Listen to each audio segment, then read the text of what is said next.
Welcome to Mendezville Live, with something to talk about.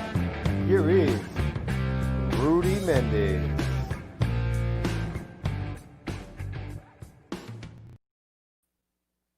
What's going on, Mendezville Live? We're here, Mendezville. Welcome to Mendezville Live, another episode. Today we got a special one. I got a good friend of mine. I got a story of this guy. Let me start off with a story. This guy, good friend, we used to work at UTSA Campus Rec, and I tell this story to my athletes. I said, you know when I knew I wasn't as fast as or maybe not as fast as I was, but maybe I was a lot slower than what I thought I was, faster, whatever. I told my athletes, I had a collegiate friend of mine. We're out on the flag football field, and I said, man, I don't even know why they give you a college scholarship. I bet you I can smoke you. And he goes, Rudy. And this guy's very calm, mind you, Mendezville. This guy's very calm. Collegiate, he was a collegiate track runner. The 100, the 200, the 400 at both relays. And he just goes, Rudy, you don't know what you're talking about. I said, man, come on, man. Let's do it. So, after 10 minutes of me kind of almost just begging that I wanted to race him, we go ahead and race. And, for a split second, I thought I had him. Maybe like a nanosecond until we said go. And once we said go, by the time I took my second step, this guy was already at the 10-meter mark. And I was like, man, now that is what speed looks like. So, good friend of mine. We go way back from UTSA days working at the rec. He was a UTSA collegiate track runner. He has 14 years experience working with collegiate track. So without further ado, we're going to have a nice conversation with my main man, my pal, good old David Burnett. What's up, David Burnett? What's up, man? Rudy, this is awesome. Thanks for having me. Yeah, good. Hey, do you remember that time you smoked me? Did I even have a chance or no? Did I have a chance? I remember. Do you remember, though? Do you remember? At least do you remember? I do. I do remember that day. The challenge, you remember me, chat? Man, I'll tell you what, it was nice. I remember those. One of my favorite things about flag football there at UTSA and Campus Rec was that fall, man, that nice breeze. It was good times, man. Good. And when it feels like that in the fall, it always takes me back to those times. So, fun. Good time. I like that jersey in the background there you got. I like it. Appreciate you, man. Back in the day. So, hey, Dave, so right now we're going to, my main goal is for the viewers, to especially parents and some of my former athletes, for them to watch, because I always tell them stories. I always tell them stories about you. I tell them that story about when you smoked me. At least now, if they ever watch this show, they're like, oh, so I guess Coach Mendez was telling the truth. He got smoked by a collegiate athlete, right? Right. And it's more of informing my young athletes, your path from high school, the grind. I know, growing up, what hardships you went through, your college experiences, how you got looked at. We'll go through that, right? Your experience. But, and then of course, philosophies and how to train and, inform parents that are watching this to the knowledge. We want to dive into your brain. We're going to pick at your brain for a little bit. So how about you start off with, where are you from originally? I'm from Corpus Christi, down South Texas. Yeah, Corpus, right up the street, Corpus Christi. What high school did you go to back in the day? Carroll High School. Corpus Christi, Carroll. Are those the Tigers? Fighting Tigers. Oh, yep. we beat the Tigers in my team beat the Tigers in basketball back in 99. We beat them, and they were good too. They were like ranked in the state, and we just went in there. A kid dunked on us, Fred, but we got them in the tournament. But they were good though. Yeah. So I know. I've been to your school. So when you were in high school, at what point did you know? Like, were you fast your whole life as a kid, like in elementary, junior high school, or was there a certain breaking point where you're like, oh wait, I just got fast? How did that work for you? Oh man, I joke with people because I almost tell people I came out the womb fast because I knew when I was probably in elementary that I was fast. There was one young lady. She's still a really good friend of mine today, Ashley Berlanga. She lives out in LA. We used to race each other around the backstops, doing different fun runs and stuff like that. Because none of the other girls could beat her, but none of the guys could beat me. So our teacher would joke, they would put us up against each other, and week after week after week, we would just grind it out. And we just became best friends because of it. But I knew early on, my brother, he ran track in college, and my mom ran track as well growing up. So I knew I had some kind of athletic genes. My dad didn't do any sports or anything like that, but I was pretty aware of that kind of athletic ability. All right, so where are you from? Like, like you, am I mistaken, or like you have like from Jamaica? Like you have Yeah, heritage from there, if I yeah. remember correctly. My entire family, Jamaican blood, man.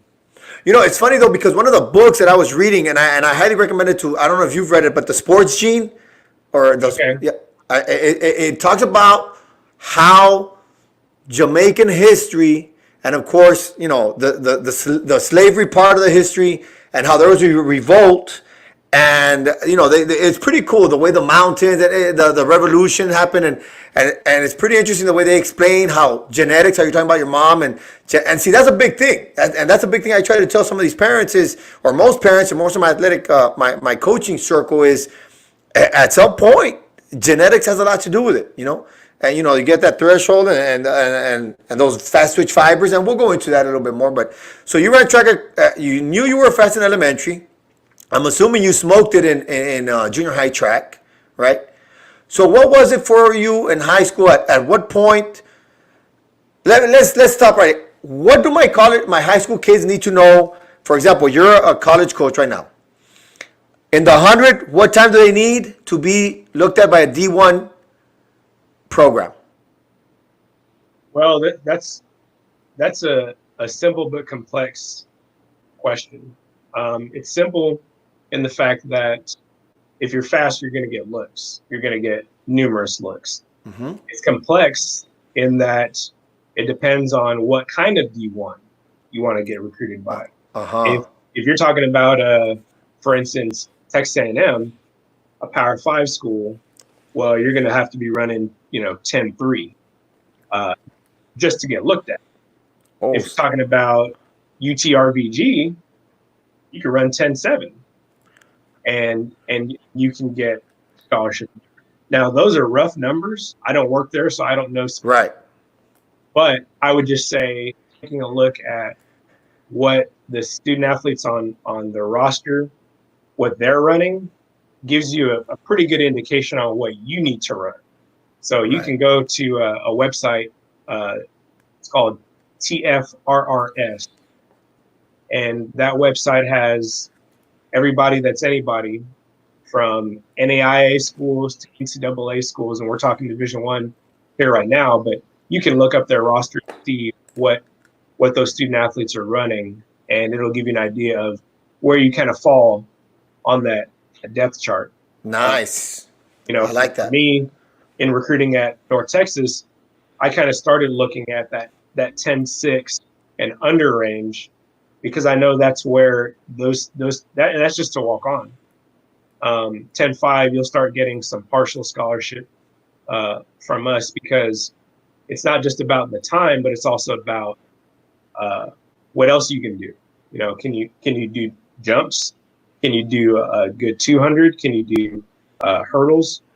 Because even though track is a individual sport, a lot of those athletes are one event athletes.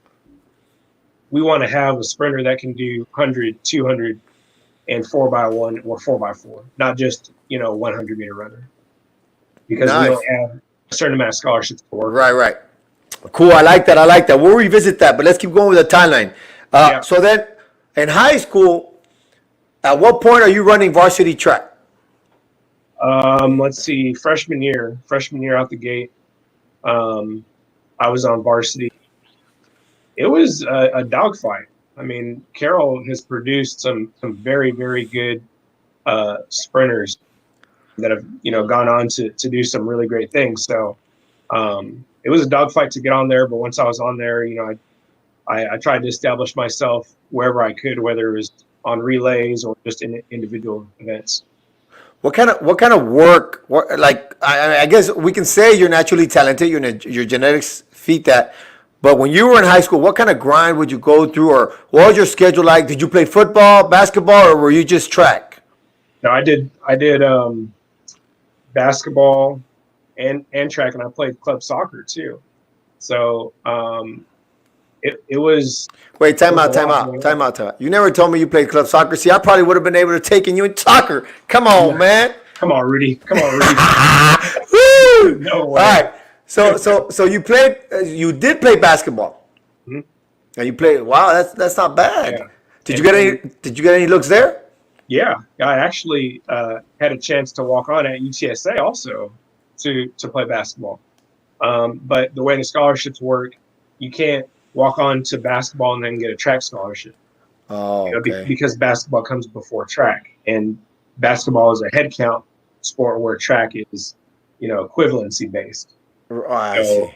Yeah, so no, I was busy year round. I didn't really have a quote unquote off season for track or from soccer because I was always doing another sport. So I kind of used that other sport to get in shape for the next sport. Right. I'd run up and down with our girls basketball team. Even after the guys practice, I would go practice with the girls because we had one of the best teams in the nation. You're talking about UTSA or back in high school? Back in high school. Okay, cool. Yeah. And so, that was my way of trying to get in shape for track, because I knew I had to be in shape is relative, but in running shape. Running shape, yeah. And I knew that was going to take quite a bit. So the schedule was a grind from waking up 6:30 in the morning to be at the school by 7:30 for practice and whatnot. And I would be at school until about the same time, 7:30 at night. Yeah, you put in the work. I mean, when you're thinking at that level and you're gonna go, it's 4 to 6 hours of work a day. Yes. Right. Yes. If you want to make it big time, you got to put 4 to 6 hours a day because there's an athletic period that I really don't count because that you have to do. Right. And see, I always tell guys, well, everybody in athletics here, we're all working because we all have to be here. It's how many of you guys are going to wake up the extra hour in the morning, and how many are you going to do the extra 2 to 3 hours at night, and after school plus at night.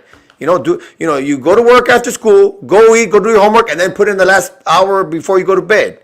Right. And that's the work ethic you want, right? To make it big. Mm-hmm. For sure. It's interesting that you mentioned. See, right now we're having and I think I'm on this quest. I'm a basketball guy. You know that I'm a basketball guy, but I love soccer at the same time, and I love coaching football. And I want to make sure that all the athletes that come through my program in junior high, that they play at the highest level in the varsity, at least high school, right? And let's see, hold on. Bob wants us to talk about intramural director and boss. We'll get to that, Bob. We're in high school right now, Bob. We're talking about his high school career. So my thing is with the coaching, I'm on a quest on, am I really wrong? Am I off? Or am I somewhat close to what I say? And this is my theory, is I believe that if you play basketball, if you become a decent basketball player, you're going to be a better all-around athlete in football and these other things. Now, I'm not asking if you believe that or not, but there's something that I do want to mention here is, and we're going to get to that, the physics of it and the muscles and all that, the workouts. But like you just mentioned, you worked out a lot. It's interesting you mentioned club soccer. And I want you, because I've heard two different, before we get into your track and the parenting and the athletes, I want you to tell me what you think about this. I've heard it from two different coaches. And I side with one side, and some high school coaches, soccer coaches, have their cross country, most of their soccer players run cross country. They're 3 miles, they're 5 miles, and then, make sure they're in shape and they have endurance. I get that. Me personally, I'd rather focus on strength and top speed than running a dang 6 mile, whatever, 5K it is. What in that aspect, the two schools of thought is have endurance and do a lot of long distance running. And of course, there's science behind shortening your stride there, or run sprints and get stronger and extending your stride longer. If it was up to you, and I tell you, what kind of philosophy would you approach high school soccer with? Well, I'm not going to do this to every question, I promise, but no, do them to all of them. You're here so we can pick at your brain. Go ahead. I want to pick at your brain. Okay. Go ahead. It's a simple but complex answer. It depends on the context. If you're taking a individual that is a cross country athlete and they're going to run distance on the track, you're gonna on a soccer field, you're going to run miles. I mean, 6, 7, 8 miles sometimes, depending on the style, The position too, and the position. Now, for myself, I was a sweeper. okay. So I was going up and down the field, and it was one of those things where I loved to run. So my coach wasn't going to hold me back and just say, "Hey, just stay back here and be a defender." That wasn't going to work. Yeah. I'm going from defense to offense. And it was just kind of a kick and run style. There weren't any sets or anything like that. I think that when you look at nowadays, a lot of athletes are getting injured because of the specialization. So I won't go into it too much. Repeat that. I want you to repeat that sentence. Specialization is not good. Okay. Specialization is not good. A lot of athletes nowadays are getting hurt because they're specializing too early, way too early. I'm talking, middle school, eighth graders specializing in a specific sport. That's not good. I think that the more well-rounded athlete is the athlete that they're displaying those different biomotor abilities that are present: throwing, jumping, sprinting. How can I show coordination? How can I show locomotion? How can I show different ranges of motion, body awareness, all those things that are just so keen to when you get to being older, those things are still present. When we're talking about change of direction and the complexity, when I'm talking about in team sports, when we're talking about acceleration and deceleration, is totally different in a team sport versus a track athlete, because you have to react. You have to react and show that intuition to change of direction, or according to what's going on in front of you. Exactly. There's complexity to it. Whereas track, we're running a straight line, or we're running in a circle. And so you have a lot of injuries that do occur, though, because we're only running in a straight line or we're just running in a circle.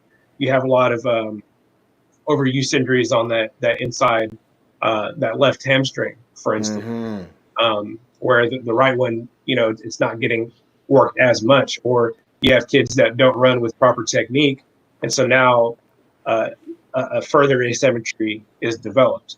So going back to it, though, kind of going on a tangent, but when I was playing soccer, my main goal was I'm cutting, I'm juking, I'm dipping and diving, and that's going to correlate with what I'm going to do on the basketball court.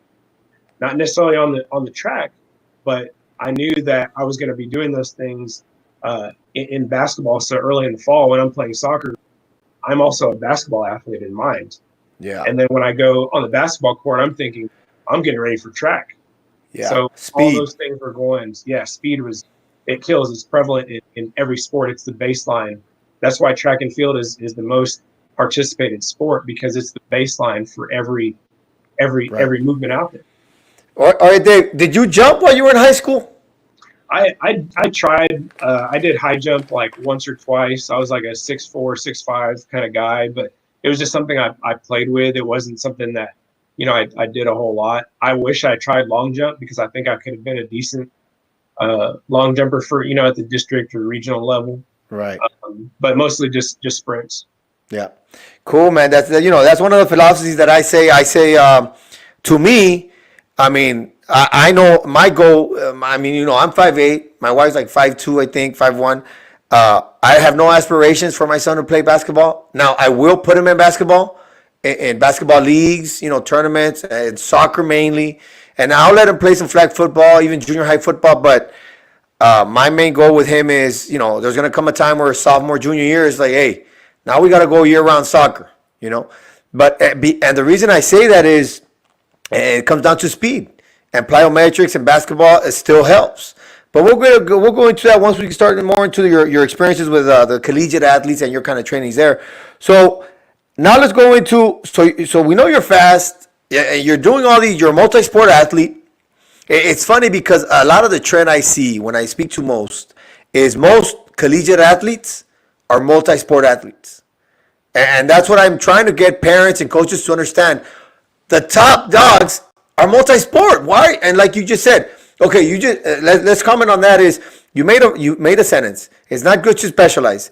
So if it's not good to specialize, at what point should a student consider specializing? If they have a future career in like a collegiate sport, or how does that work? What would your expertise comment on that even opinion? even at that even at that point, you still don't specialize. You look at, I mean, I'm drawing a blank right now, but Kareem Hunt, prime example. I mean, the guy ran world class times as a sprinter. Marquise Goodwin, I think he's now on the Eagles. Hey, Olympic don't forget about Ezekiel Elliott, baby. Dallas Cowboys. Ezekiel Elliott. He was a hurdler, national caliber hurdler. Yeah. Yeah, I mean, these guys were world class athletes, and they got to that level because they're athletic, not because they specialized in playing a specific sport. Because I think that, like I said, the development of tissue that takes place whenever you're having to be in different types of movements, Mm-hmm. it's totally different. Yeah. If you're only doing, we'll take an agility ladder, for instance. Mm-hmm. Okay. When you take an agility ladder doesn't have a lot of specificity to football, because when you look at it, I'm putting one foot, I'm doing little karaoke drills and stuff like that. You're never going to have that kind of a situation as a football player. You have to act or react to what's in front of you. So you can have quick feet, but how are you going to prevent yourself from sticking your foot in the ground and leaving it there when you have this 300-pound load on top of you?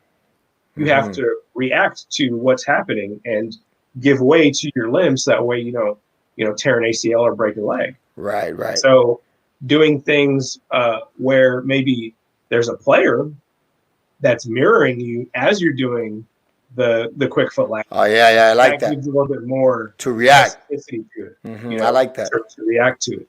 So that's why I say that it's not as specific. But so yeah.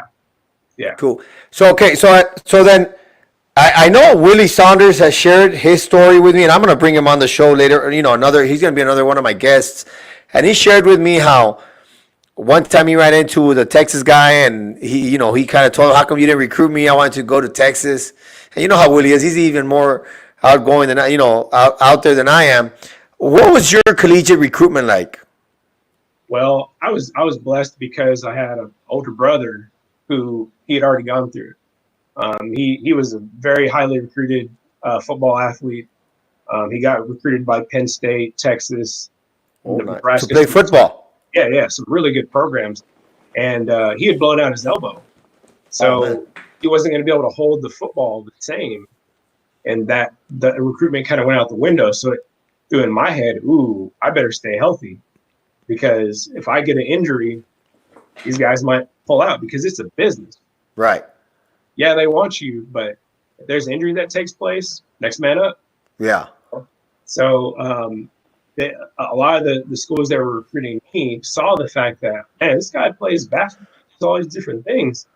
This is pretty cool. Let's see what your basketball coach has to say about you for track.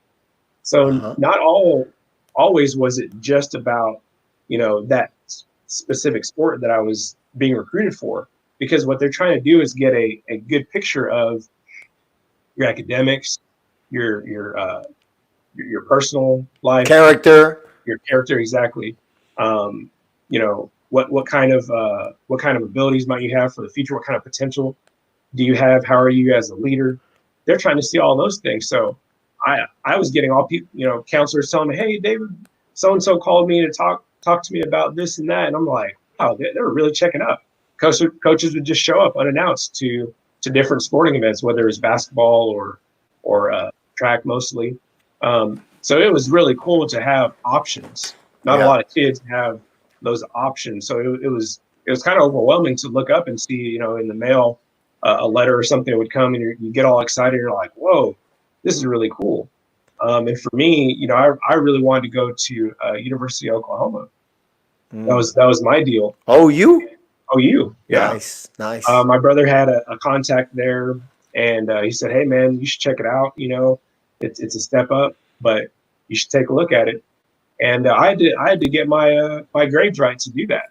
You know, I came up one credit short of actually graduating with my class at a high school. So I had to actually go back to summer school after everybody graduated. Everybody was off to their colleges. You know, some people were starting early in summer school. You know, people are having graduation parties and stuff. I'm sitting there taking an online class through Texas Tech because I was one credit short.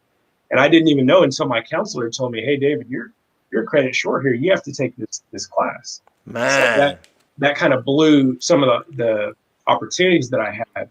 And thankfully, UTSA was still there. You know, from what fell through at OU for me, UTSA was there to give me an opportunity. But the coach said, "Man, hey, you got to walk on because I don't really have any scholarship left for you." So I went from having, you know, opportunities with OU to now, hey, you're walking on, dude. I'm just like, oh my gosh. But So what year did you graduate from high school?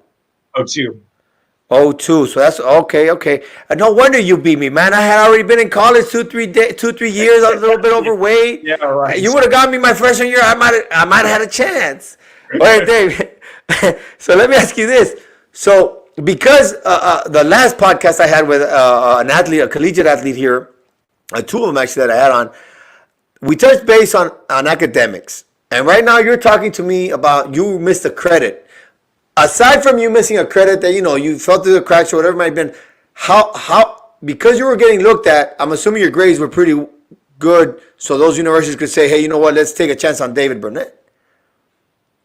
Yeah, for sure. Yeah, other than that one credit, I had, you know, A's and B's. I wasn't an A+ student or anything by those means, but I was a good student. I did my work. I went to class. I had like perfect honor roll kind of deal. That was always my thing from elementary to high school. I was trying to see, can I go all through without ever missing a class? Okay. And I made it all the way through. Never missed one class. Yeah, because I think a lot of misconceptions. Some athletes is, well, I'm an athlete. I don't need to take school serious, and I think it's the opposite. And I mean, you as a collegiate coach, I'm sure you guys look at grades and ACT scores, SATs, and all that. Correct? Yes.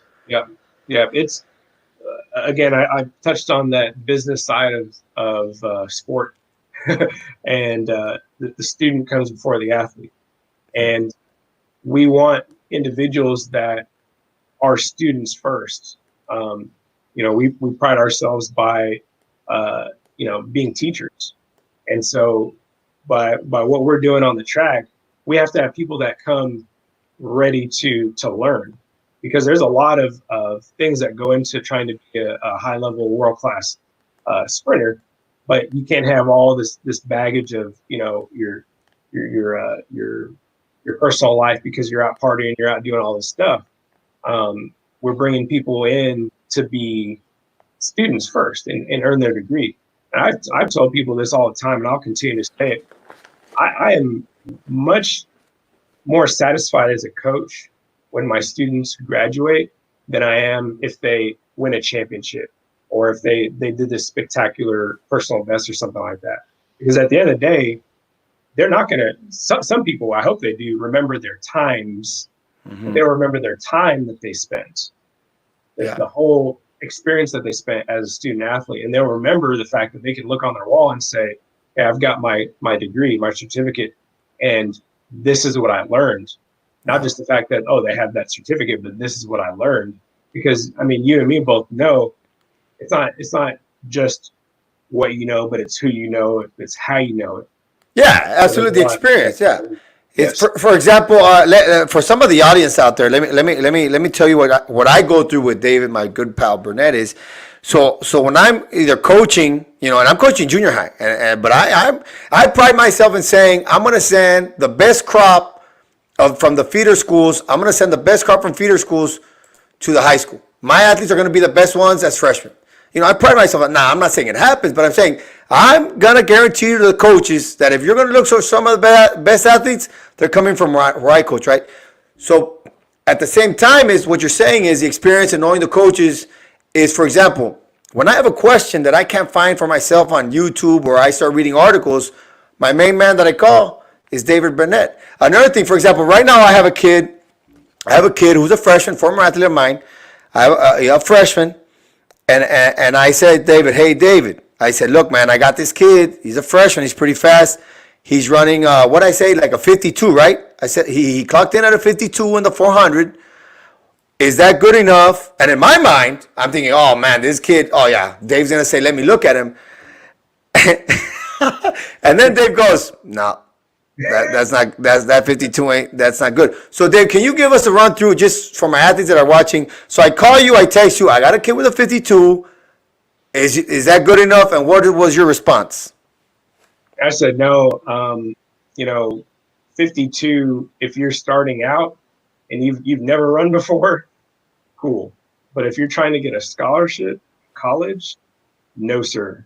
A freshman. What kind of time does a freshman need to kind of be like to make some noise?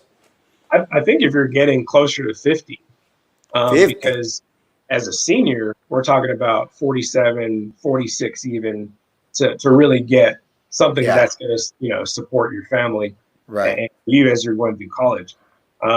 So there are progressions to it, and I'll touch on it a little bit because who knows what's going to happen with sports this year. Hopefully we do have seasons and whatnot.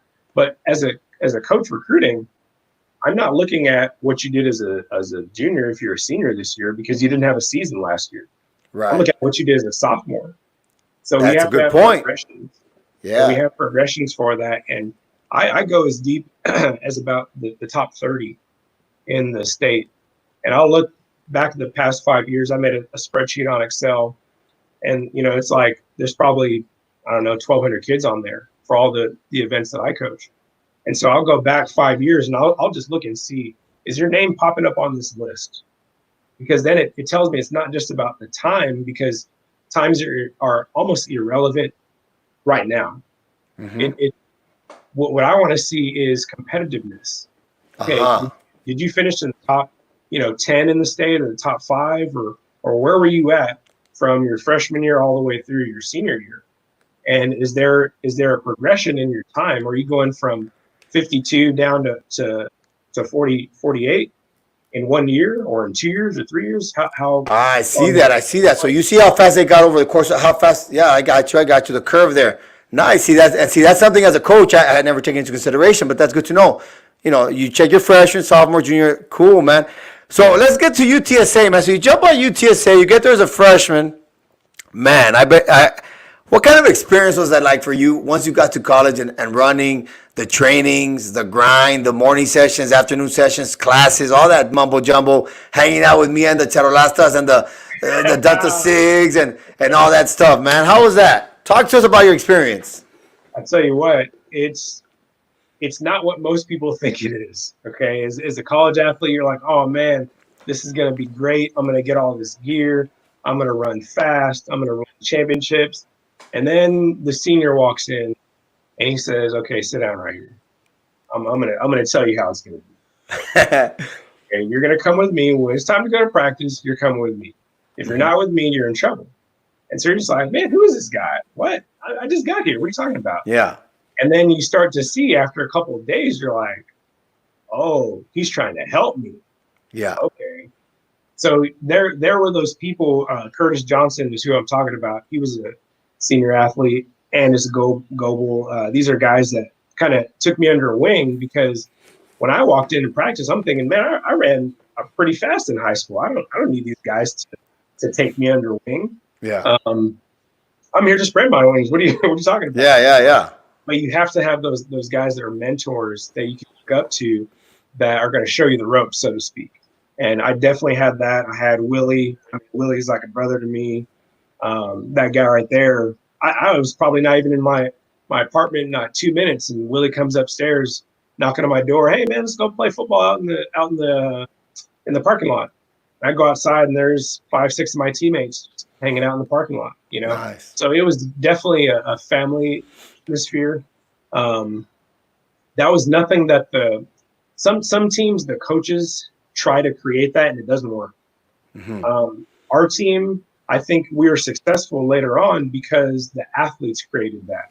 We had guys that, like I said, even some of my peer athletes, Joseph Burton, the Wolves, like there were some great guys on the team. Brandon Buteau, they had personalities that you wanted to be around, So you didn't have to go other sources to try to find that community because it was already right there. But it definitely was a grind going from class to practice in the hottest time of the day. We practiced at 3 o'clock, and I promise sometimes we would put our hands on the track and our hands would just get burned just from getting down that set position, getting ready to go, because it was so hot outside in August. And we'd be running the old Rattlesnake Hill where the rec center fields are now. I remember. We used to run hills up that thing, and just getting all that smoke in our eyes and stuff. It was and dust, from those hills. And our coach, he would just be standing there. We would be doing hill sprints, and we're like, okay, we got 2 minutes rest, and he's like, we'd get to the bottom, and all of a sudden it's time to go again. We're like, what happened in 2 minutes? We didn't even get water in our face, Hey, you guys are talking like this isn't hard enough, so let's go. So we had to learn really quick, like, okay, guys, y'all need to shut up. Focus. You got to focus. Make it look like you're hurting here. Yeah. No, it was a great experience. Great experience. And I will say I'm thankful for the times that you guys went out there, because there was times where, my fraternity practiced flag football out there, whatever we were doing out there, and you guys were out there at the same time.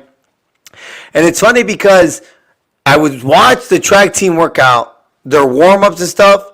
So then I said, well, if they're doing it, well, I'm going to do it myself. I just started doing the warm-ups and the single leg kick, single leg butt kick, single leg bounding, all these things, not knowing the science behind that.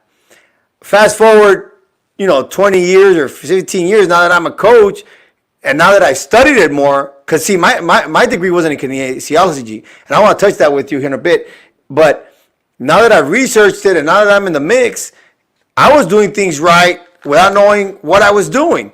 And now the progression and the knowledge is pretty neat. And I guess I'm thankful that you guys were out there in the heat. And I'm thankful that we were out there. And I'm glad the coach picked those times for you guys so we could watch at the same time. What your degree was in kinesiology, David? Yeah. How was that? What kind of... Here's my thing. The reason I want to ask you about this is... So we're at UTSA, right? And then when I did a stint of 1 year of master's work before I went to Indiana State. I did some work there at UTSA to rev up my resume. And then I was amongst people that were about kinesiology and sports. And then I talked to my brother, who he's a rival. He's one of my rivals in my district there. We do junior highs. And he can't beat me. I don't know. He just can't figure it out. He's watching. And he knows it. But anyway... But he's pretty good, though. He's pretty good. I'm scared when I go up against him.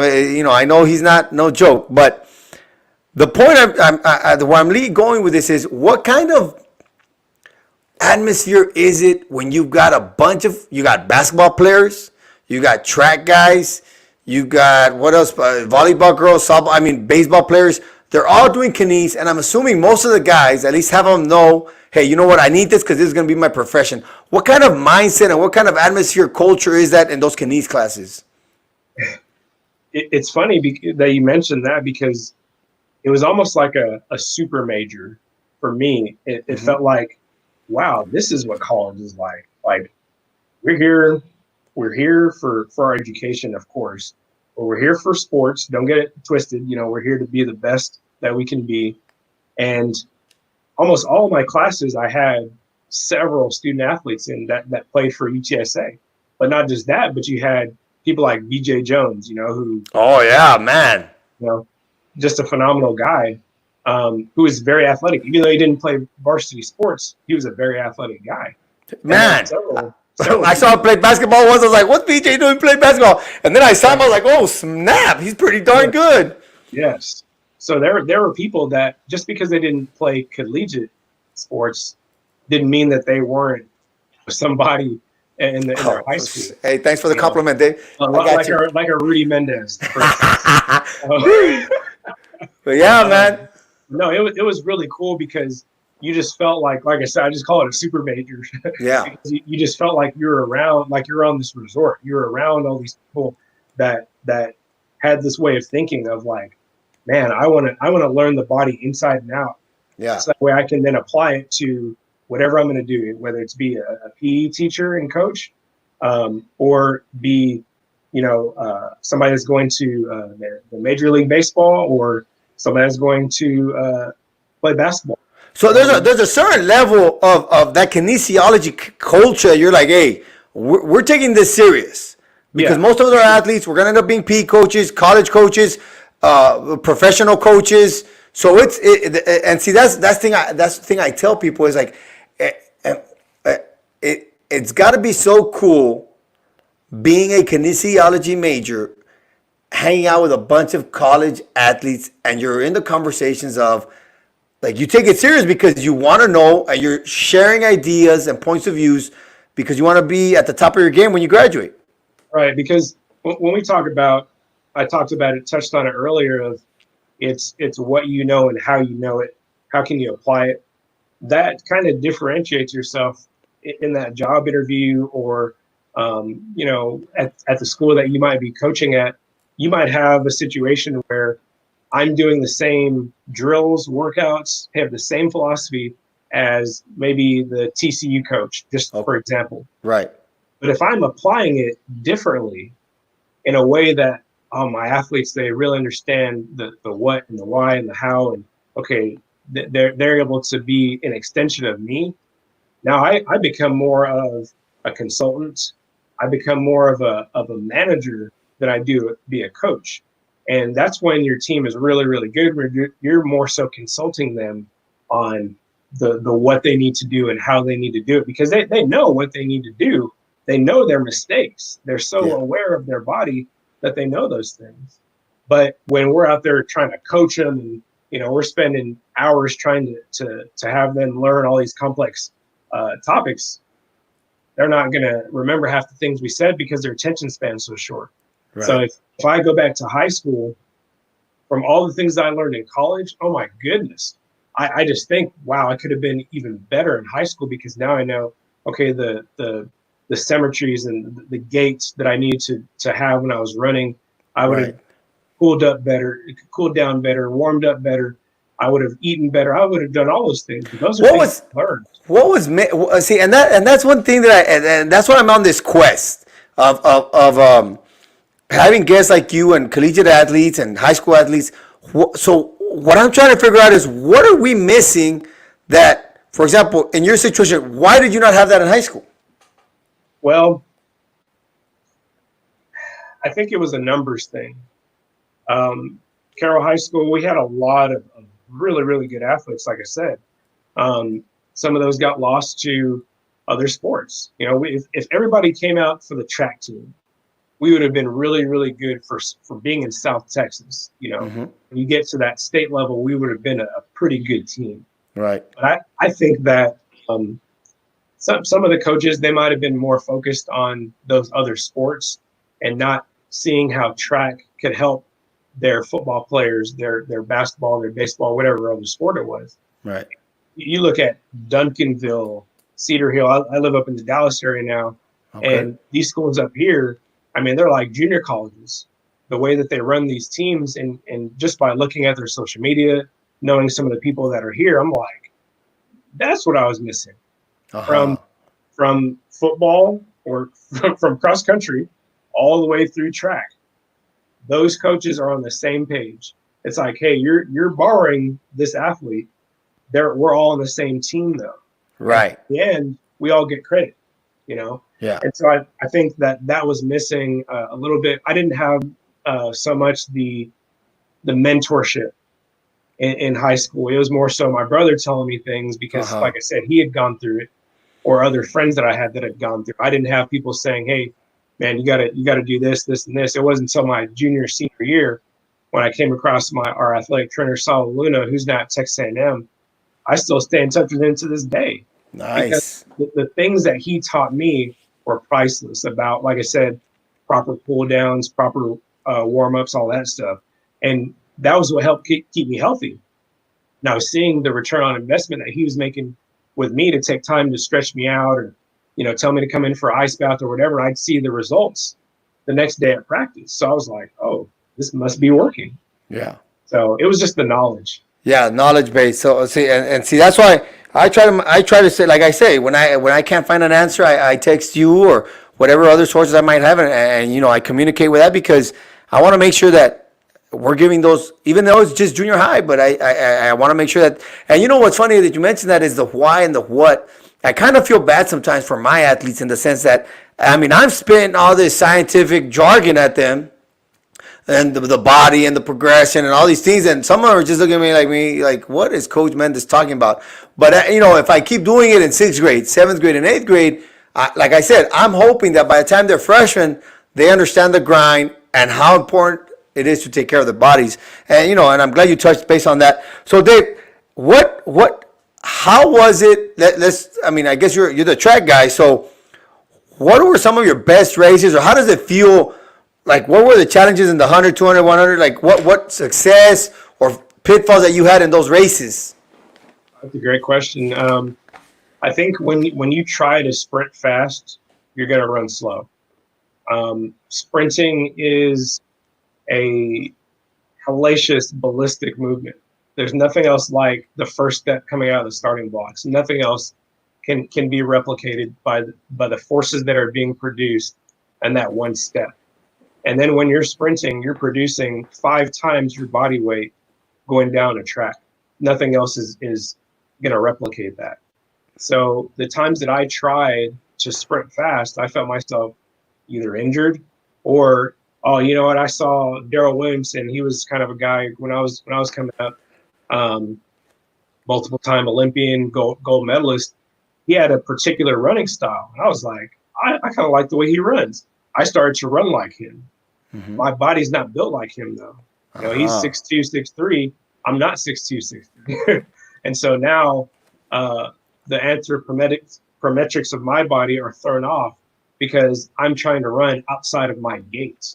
So now all of a sudden, boom, hamstring, boom, quad injury. So and it's funny when you ask most people what their best races felt like, it was effortless.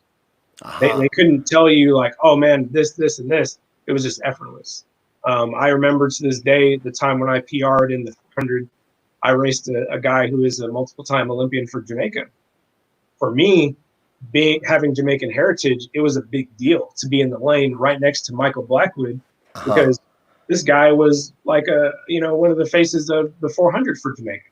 So I knew it didn't even matter what else I did. All I have to do was just run, and I'm going to PR.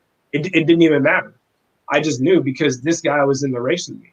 Right. So then I had to tell myself, do not run his race.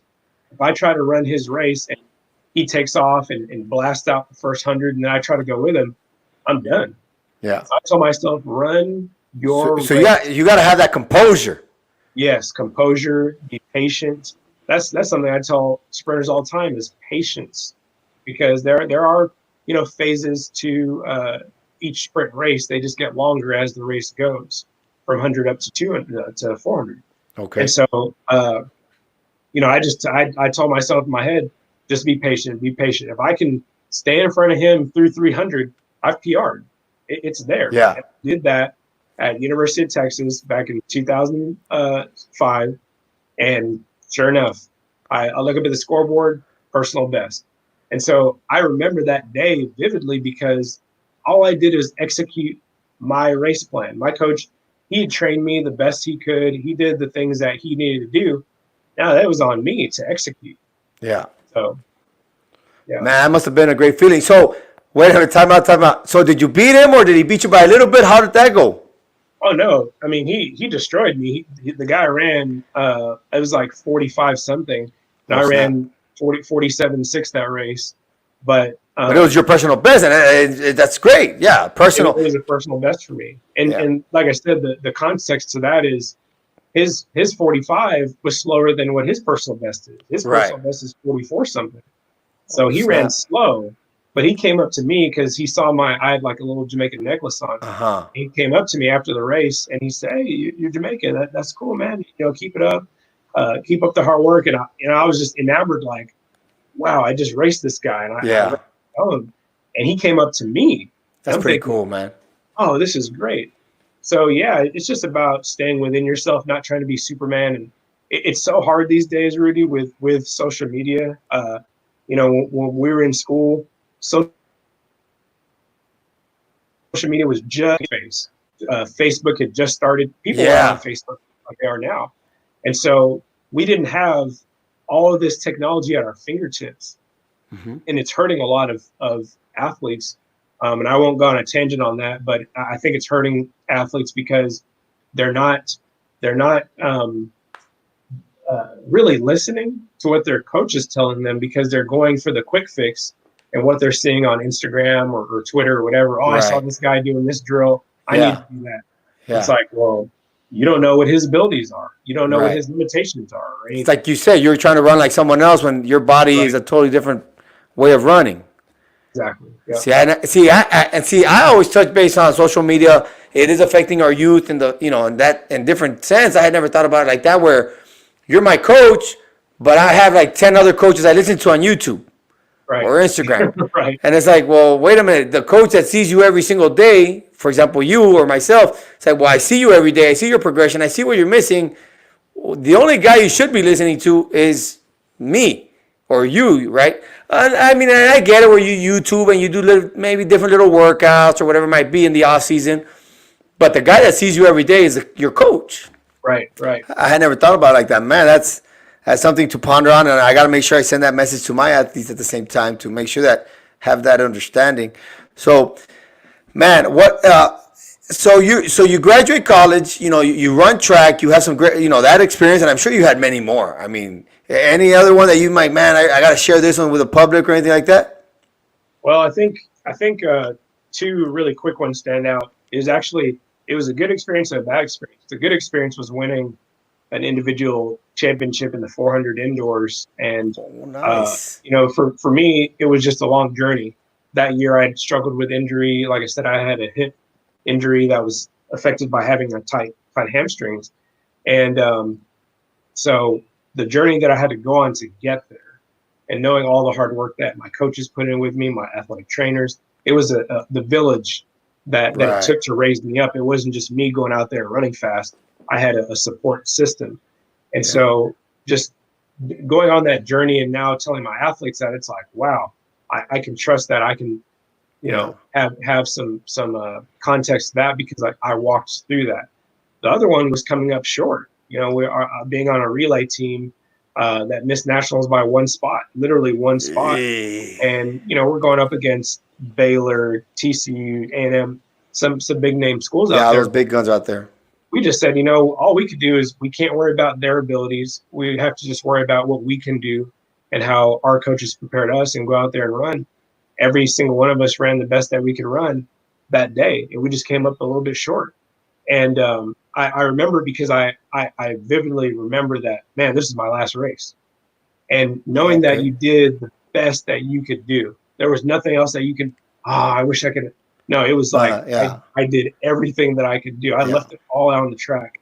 And that race will always stick in my mind because, you want to go back and say like, man, I wish I'd have done this ice bath and this workout a little bit harder. But Rudy, I tell you what, leading up to that race, we were killing each other at practice that year. Yeah. And it showed we won a team championship because of it. But it was the hard work and determination that led up to that moment. Even though it was a negative experience, we still were able to run a personal best relay time and have a great experience to look back on it. Yeah, you left nothing out there. I mean, at the end of the day, you put in all the work, and that's what it was.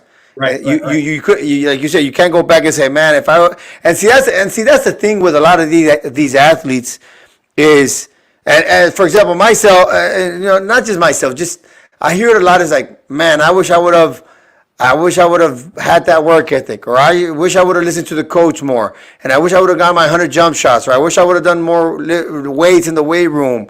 And it's, and I tell my guys, I said, please don't be those guys that when you get older and you're drinking with your buddies or hanging out with your friends, that you look back and you're like, man, if I would have just listened to Coach Mendez, or if I would have just put in the work, just put it in there. Like you said, I mean, it's, you might not have accomplished it, but you knew you did everything you could to have done the best you could that day, right?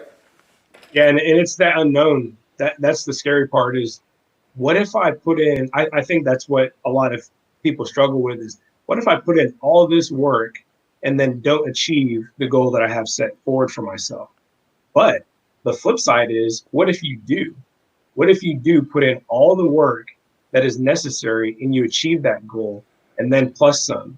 Then you'll look back and say, dang, what else could I have done Right. if I would have worked harder? Right. So it's a double-edged sword, but hindsight's 2020. A lot of people look back and say, well, yeah, when you're drinking beers with your friends and stuff, well, I wish I would have. Well, man, well, what did you do? Yeah, for sure. What did you really do? It's funny because my uncle, I was talking to one of my uncles today, and he was talking about how parents and all this money, and should they really be, with their kids and investing all this money, and for them going collegiate and then pro. And I told him, I said, look, man, you have to understand something. When you got a kid that's talented at that level, and you go and try, I told him, no matter what, whether you fail or not, for example, in your situation, whether you consider that a failure or not, or some people might say, or some people might not, no matter what, if you give it all you got and you don't make it, at least you know you gave it all you got. And I told him the only guarantee you get from quitting is that you're never gonna make it. Right? And I told him, we teach, and I teach my kids, you're gonna go 100%, and you're gonna strive to be the best. And if you don't make it, at the end of the day, at least you know. You have no doubt because you gave it all. Instead of you go your whole life regretting, like, man, I wonder if I would have made it. Well, no, give it all you got. And if you don't make it, you don't make it. You move on. But at least you know. You tried. And that's a great, I'm glad you shared that story, man, because that's very important that just because you failed, that doesn't mean it's a failure. Or just because you didn't win, it's not a failure. There was still success in the grind and the journey of it. You know what I mean? Right, and you see it from high level athletes, Michael Jordans of the world. They talk about how their mistakes or their failures were lessons learned. They weren't you have to spin that negative, make it a positive. Yeah. And we have to also, I say this lightly, but also literally, stop giving kids options to not succeed. Don't give them that out of, hey, well, if you don't do this, you're not going to be able to. Don't even give them that option.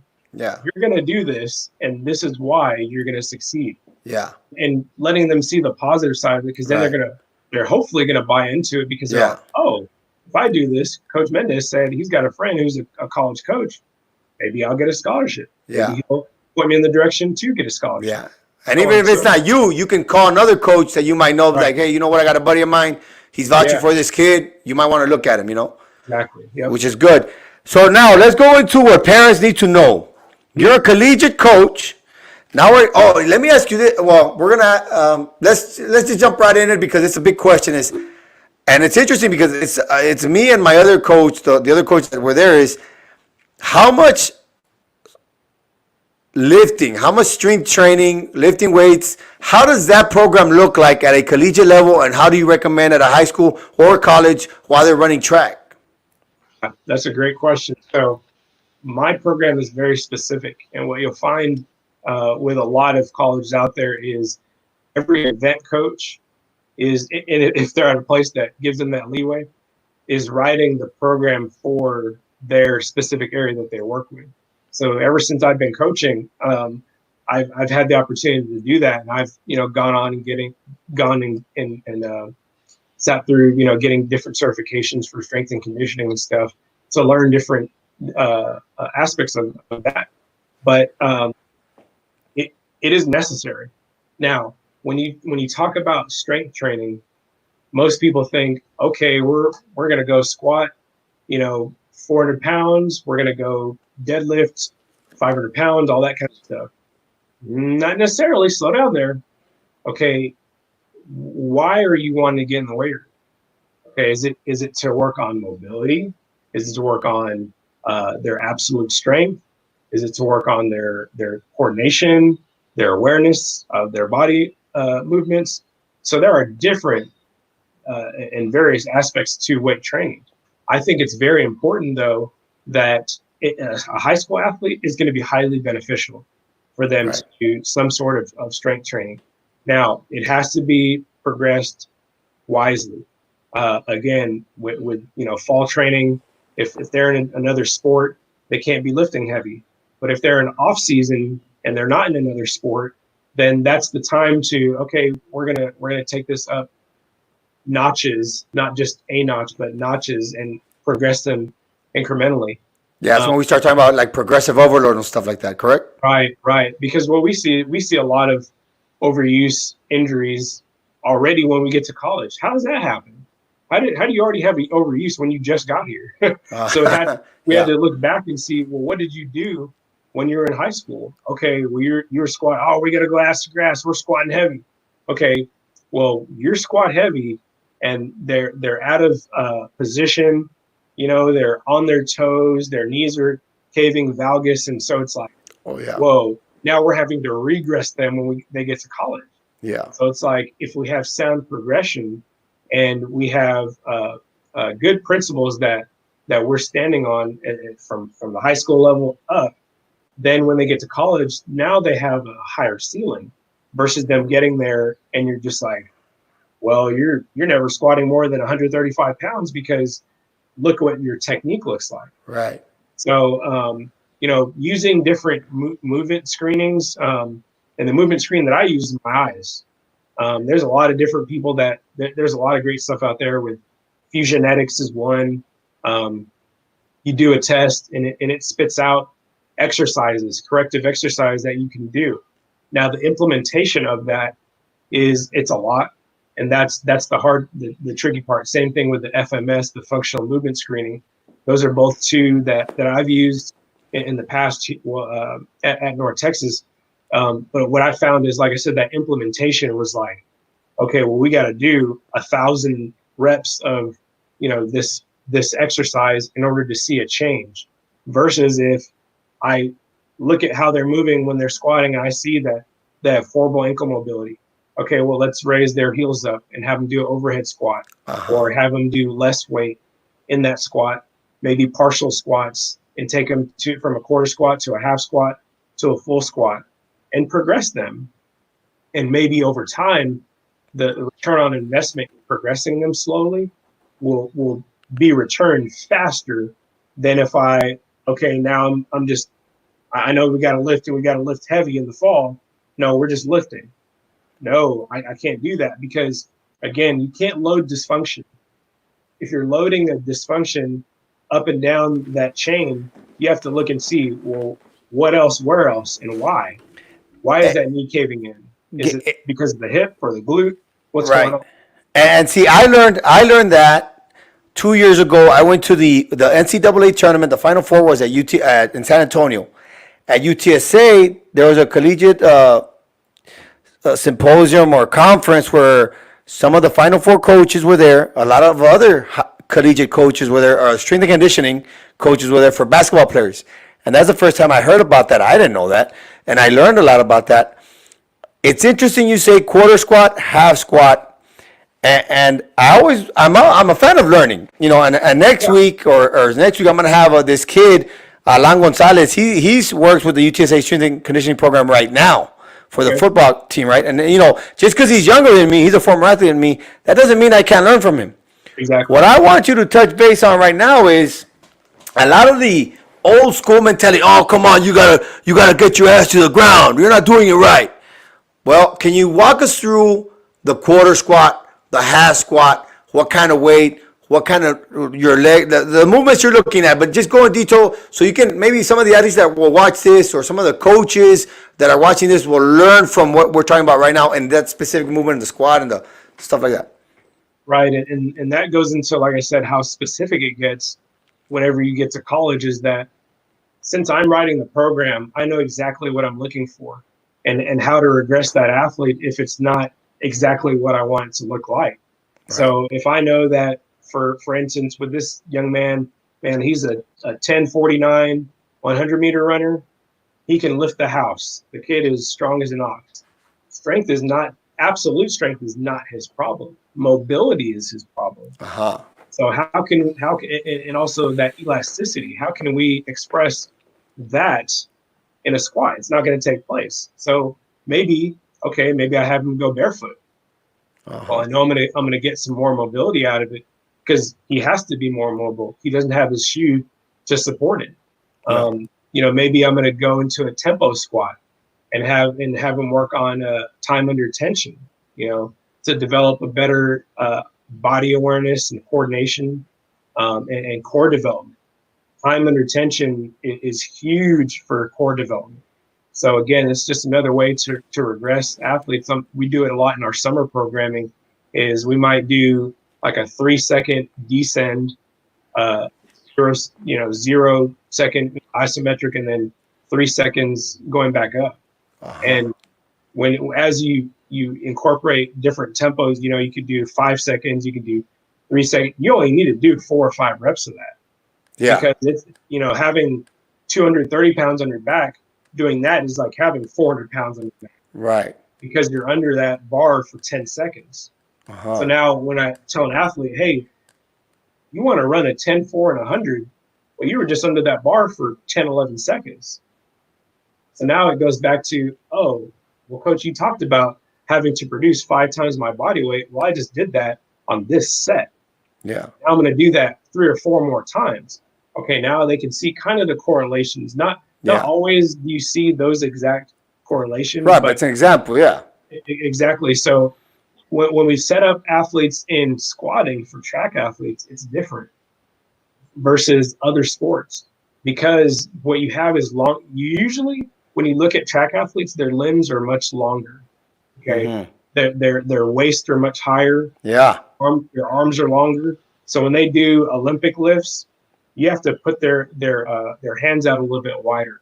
When they do squats, they're not going to get to the full depth that maybe a traditional football dominated strength coach is going to say is acceptable depth. What I'm looking at is what is acceptable movement, not depth, but movement. For their body or what? For their body, yes. So that's why you have to have eyes on. Now, when I'm in a weight room and there's 15 athletes in there and there's 6 different racks and they're all going at the same time, I'm not going to see every single rep, but I am going to see 1 rep of every single person, or I might see 1 set of every single person. So it's work in the room, going up and down the racks, if you have multiple racks, but spending time before and after and during and letting them know, hey, when you were going down, your knees were starting to cave in, take off 10 pounds. Wait, what, coach? I'm trying to get swole. My boy over here is putting on, take off 10 pounds. Yeah. When you take off 10 pounds and you get it right, your back's not going to hurt. Your knee's not going to hurt. And so that is a constant battle with our athletes. I mean, I'm talking junior high and maybe some high school. They're more worried about the weight. It's like, dude, it's technique. All that weight doesn't matter if you're doing it wrong. Exactly. I have to pause, time out, I show them, and here's what's going on, and you guide them through it. Yes, and trust me, I get it. We all have that bias of being caught up in the moment of you see a lot of weight get thrown on a bar, you get excited. I'm getting my camera out. This is going on. And then you're like, whoa, let me put my phone down. Man, take off those 3 wheels. Put on a 25. Let's go 285 or something. Yeah. Let's get the appropriate depth for you, and let's explode out of the bottom. If you get to the bottom of your squat and I see that your weight's starting to lean forward and you have no core stabilization, you've lost all pretension, and then we're not doing our job here. Right. So I have that talk with that athlete on the floor in that moment. Yeah. Because if I wait until later, hey, man, on your 3rd set, when you're doing your 4th rep, they can't remember that stuff. Right. Yeah. Yeah. Of course. So doing it in the moment and not doing it in a way that shows them up either Yeah. is super important, because their boys are out there, their girls are out there, Yeah. talking to them in a way that is building them up. Hey man, I really want you to get that next week. So you got to do these 3 things for homework at home. Hey, we talked about core stabilization. I need you doing planks. I need you doing bird dogs, dead bugs. I need you doing all these different things to help with your core stabilization, because you said you wanted to run 10-4. Oh, and you just keep putting the goal back on the fishing hook for them, and they'll reel it back in. I see. I got you. It's very. I will say this. I'm assuming that they're a lot more receptive compared to my 7th and 8th graders. For sure.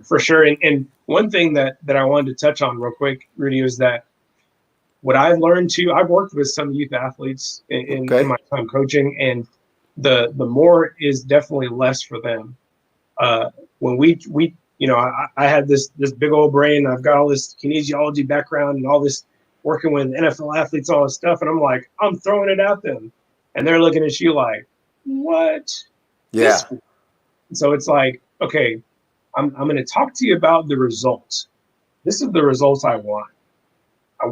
I know that I need your foot to be dorsiflex whenever you're sprinting. So keep your toe up.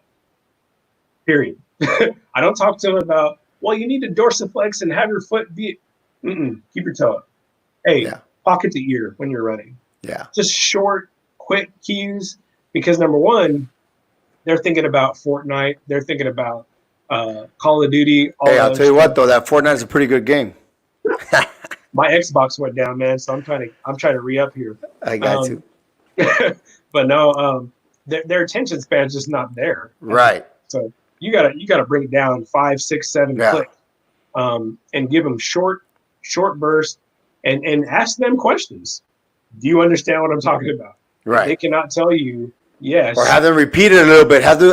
Give it, try to repeat, see if they kind of grasped it. Yes, exactly. Right. So you give them what do I want my results of this motion to look like? What do I want that to be? Yeah. Tell them that. Well, I need your toe to be up, so that way you spend less time on the ground. Right. Oh. Yeah. Okay.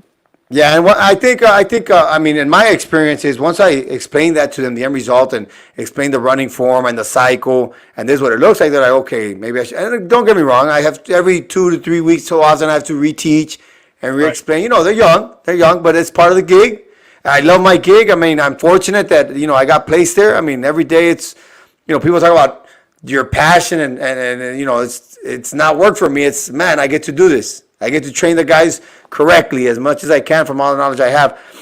So we just based on weights because we had a guy come in and we're talking about, and it's all like I said, it's the quest of the fight right now of football, basketball, sharing. But you talked about one of the best programs in the state, they share. No big deal with that. And then so my buddy, he did football, he did basketball, and then he would do track.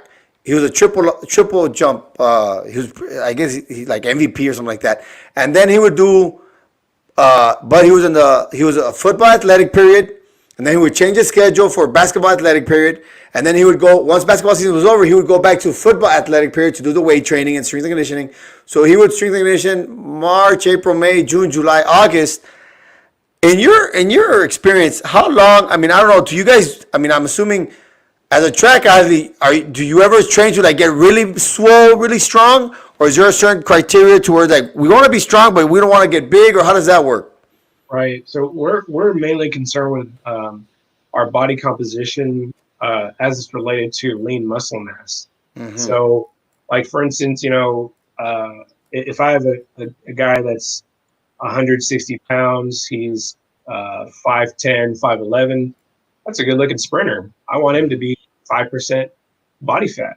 Right. Now, if that same 160 pound kid, all of a sudden he's 175 in the summer because he's lifting heavy. He's not really doing a lot of conditioning workouts. And now he's at 9% body fat. Well, it's going to take more to move him. It's going to take more for him to apply that force. So there are parameters, but it's pretty specific to each person. But there's also like I would say like a plus or minus, So Right. if that guy goes from 5 to 4%, if he goes to 3%, now we're teetering on, is that Yeah. healthy for him? Right. Right. Is he losing some of the muscle now because now he's too lean? Yeah. So I think once you get a lot of the football guys, what you'll see is they'll be very quad heavy, very quad dominant, very heavy in the quads. They're probably going to have too much upper body mass, and so I don't even lift a lot upper body. My early days coaching, we were doing a lot of pressing movements, and I found that it was causing a lot of tightness in the shoulders, and it wasn't allowing for a really big arm swing from the blocks all the way down the track. So I took out some of the upper body movements and incorporated it more in the Olympic lifting. So we do complexing. We might do like military press or clean and jerk. Yeah, the compound movements. Like right. Because we're still getting heavy. I mean, we get to go, 230 or 250, whatever that athlete can lift, and that's good enough. Right. So it's a matter of questioning, okay, well, what is good enough for where I want it to go? Right. If I get a kid that's power cleaning 230 and he's benching 230 and he's squatting two and a half times his body weight, his strength is sufficient for me. Because I got to get him to correlate that to what he's going to do on the track. If that same kid is squatting, 3.5 times his body weight, but he's only benching and power cleaning 130 pounds, he doesn't have the explosiveness in order to move his body weight as hellacious as I need him to for track and field. Yeah. So it gets pretty specific. Yeah, I forgot the term, and you probably know. I just don't know how to explain it. It's just I learned the term a few weeks back. It's basketball players. The less mass you have up, but the stronger your legs, well, it's gonna be easier for you to jump higher. And then I learned it from Lance. I heard it again from Lance Armstrong the other day, where the biker or the cyclist, well, he needs to be light, but his legs still has to be strong. So I'm assuming it's kind of like that for the track athlete, where you got to be light from the top, but you got to be strong from the bottom. Right, and it's like one of those things where, how can I build explosiveness without adding mass? Yeah. Okay, so we know that a more muscular person is gonna weigh more than somebody that has less mass and less body weight. Right. Now, if that individual that say me versus you, I weigh 173, okay, but I'm a pretty muscular 173, okay. Yeah. Now, if I go up to 180, I'm going to lose some of the explosiveness that I have. Right. So we want to be explosive, but not at the expense of putting on too much mass, because now I've got to move it. I've got to move that 180 pounds. Yeah. That's going to take more effort. If my 173 went down to 160 and I still had the same body fat composition, it's still taking more work. But if I can lose some of that body fat, man, now I'm flying down the track. Yeah, yeah. Because I have less to move. Yeah. It's that chassis versus the engine kind of. Yeah, I got you. A question that I'm very curious about is the basketball player being a track guy. Because I have a situation where one of my guys did not do basketball. He went from 8th grade. He was one of my he's pretty good, He's pretty good basketball wise. And then he skipped basketball season his freshman year, and he did football, and then he did track. And I get it. And, I don't like basketball, or I'm not that good at basketball, but he was good at basketball. But when they told me it's because I want to focus on my track, I am a fan of plyometrics for the jumper, and I'm a fan of plyometrics from the research I've done, is when you're going at the long jump and the triple jump, plyometrics come into play.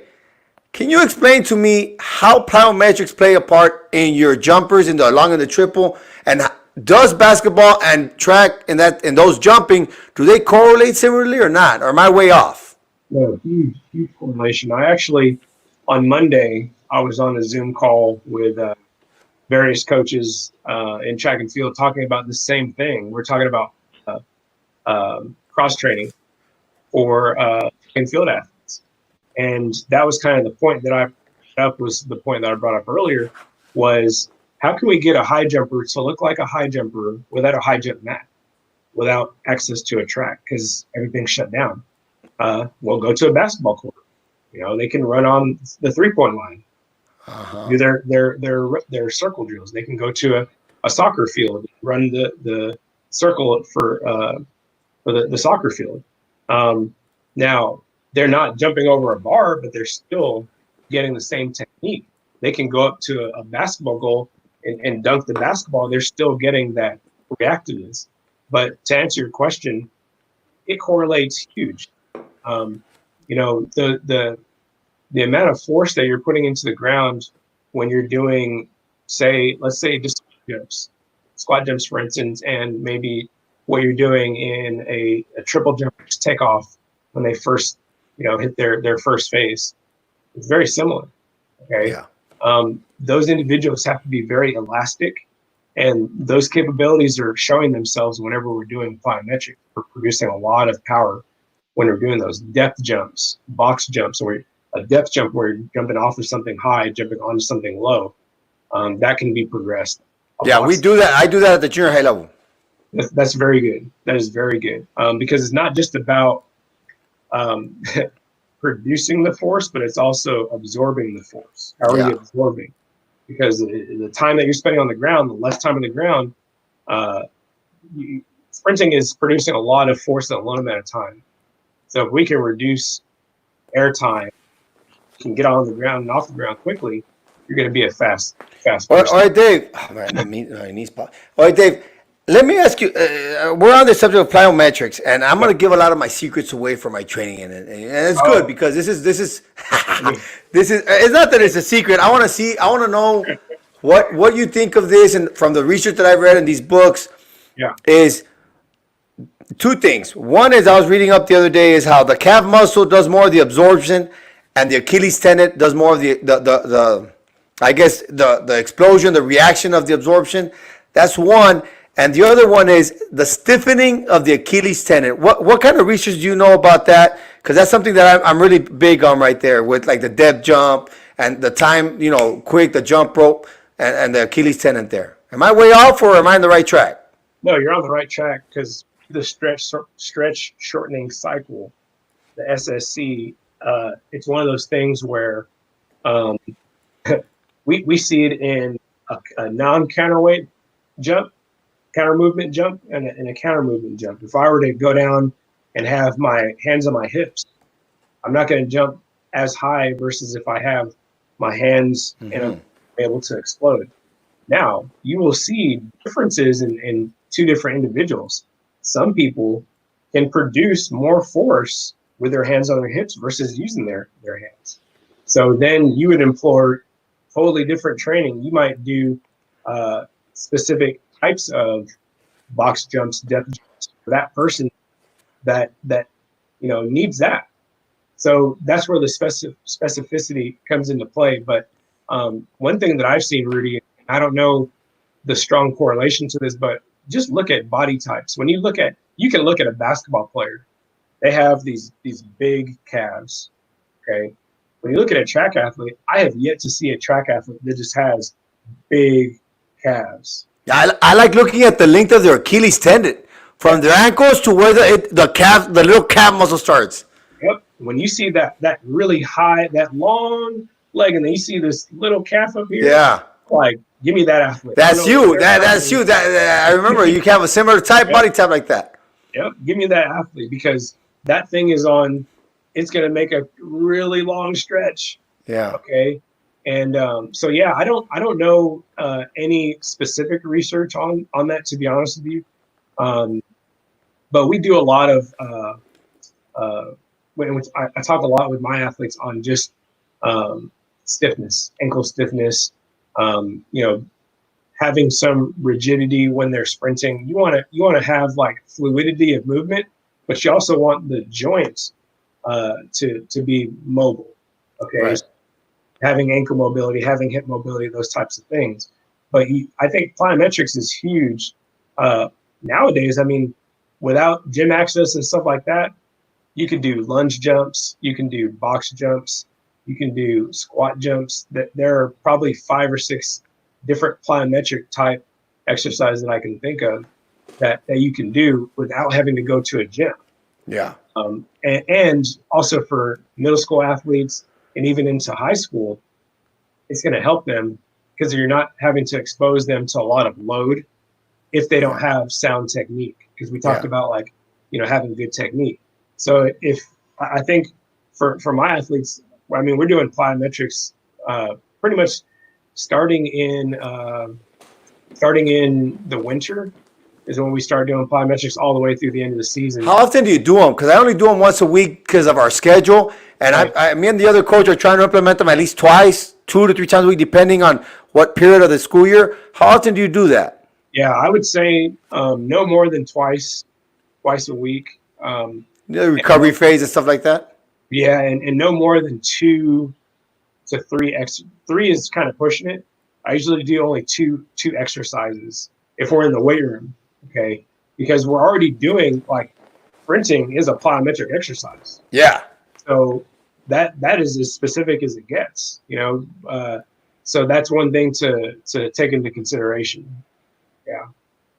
Interesting. That's good to know because that's one of the ones that I've been struggling with. Is I know we do them once a week, and we do our, we use a basketball court and we go up and back and the warm up and the dynamics, and then we go into the jumps, the depth jumps, and all these other things, right? So that's good to know. I'm gonna have to tap into that a little bit more. But I'm glad you did that no more than twice a week. That you said that no more twice a week. Now let's get into the recruiting. What goes through now? Let's get into your coach's mind. What goes in through your mind when you're recruiting athletes? What kind of criteria should parents know about? Well, I'm a mad scientist. I'll tell you that much. And for me, I mean, recruiting is my strong point.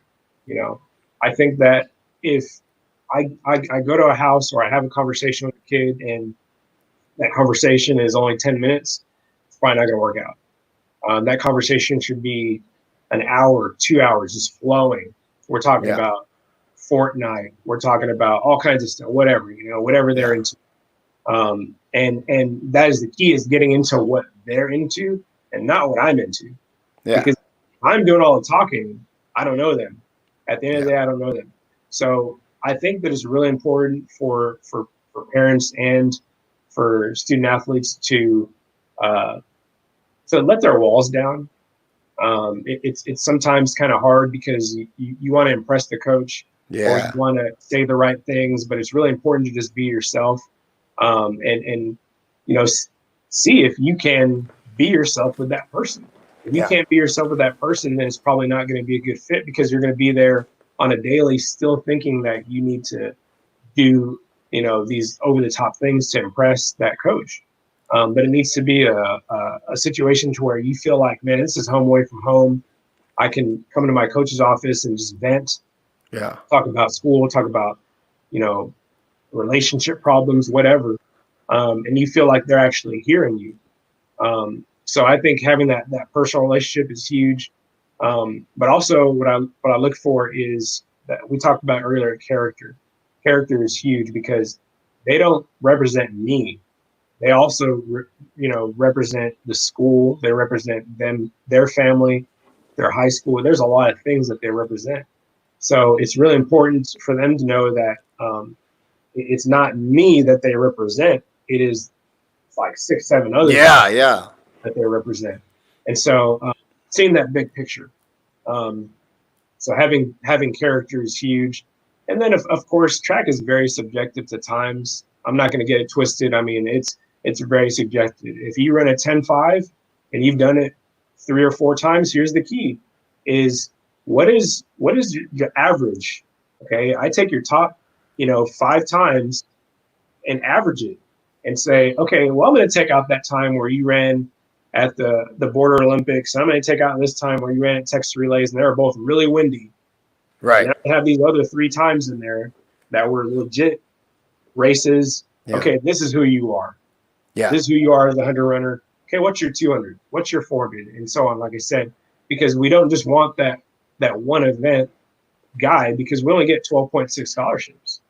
That's the thing, is that's the difference between track and football, is we only get 12.6, and you're going to find very, very few programs that are giving, oh yeah, full scholarship, full scholarship. Yeah. It So just that's why you need depends. that's why you need the track guy that can run 2 to 3 events. Yes, yeah, because we're only going to carry, 30, 32 guys. Most teams, they're going to have about 32 athletes. I did a little research study, and I took all the college teams in Texas and I averaged them out. And the winning programs, they had on average about 35 guys in their roster.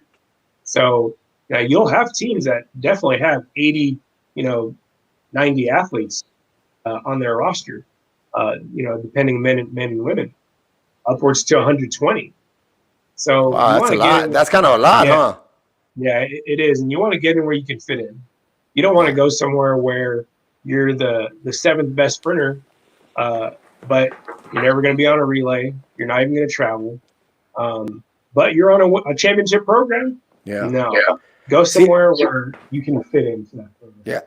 My my my buddy told me the other day, we're talking about how don't get hung up on D1 and D2. It's more of where are you going to go so you can play, so you can hone your craft. You know what I mean? Yeah, because track and field, it's crazy. I mean, there are people from all kinds of different schools. I can mention a bunch of different schools that you wouldn't think they're not the name brand school, but they have people running fast. They have people jumping far, throwing Yeah. far.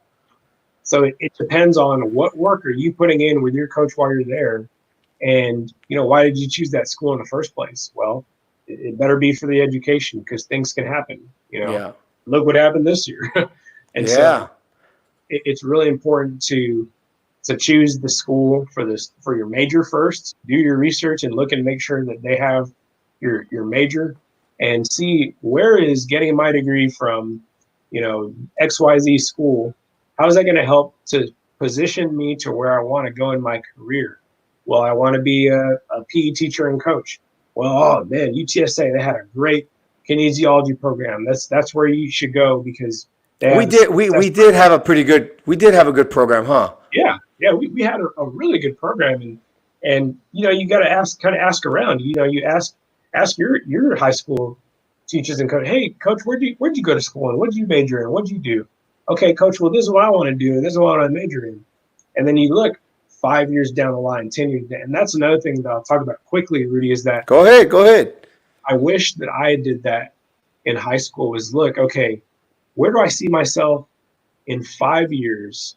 Okay, after I graduate, that year after I graduate, where do I see myself? Yeah. Not, okay, I'm going to graduate, and now what? It's Right. like, oh, graduate and have a plan. Okay, Yeah. now my 10-year plan.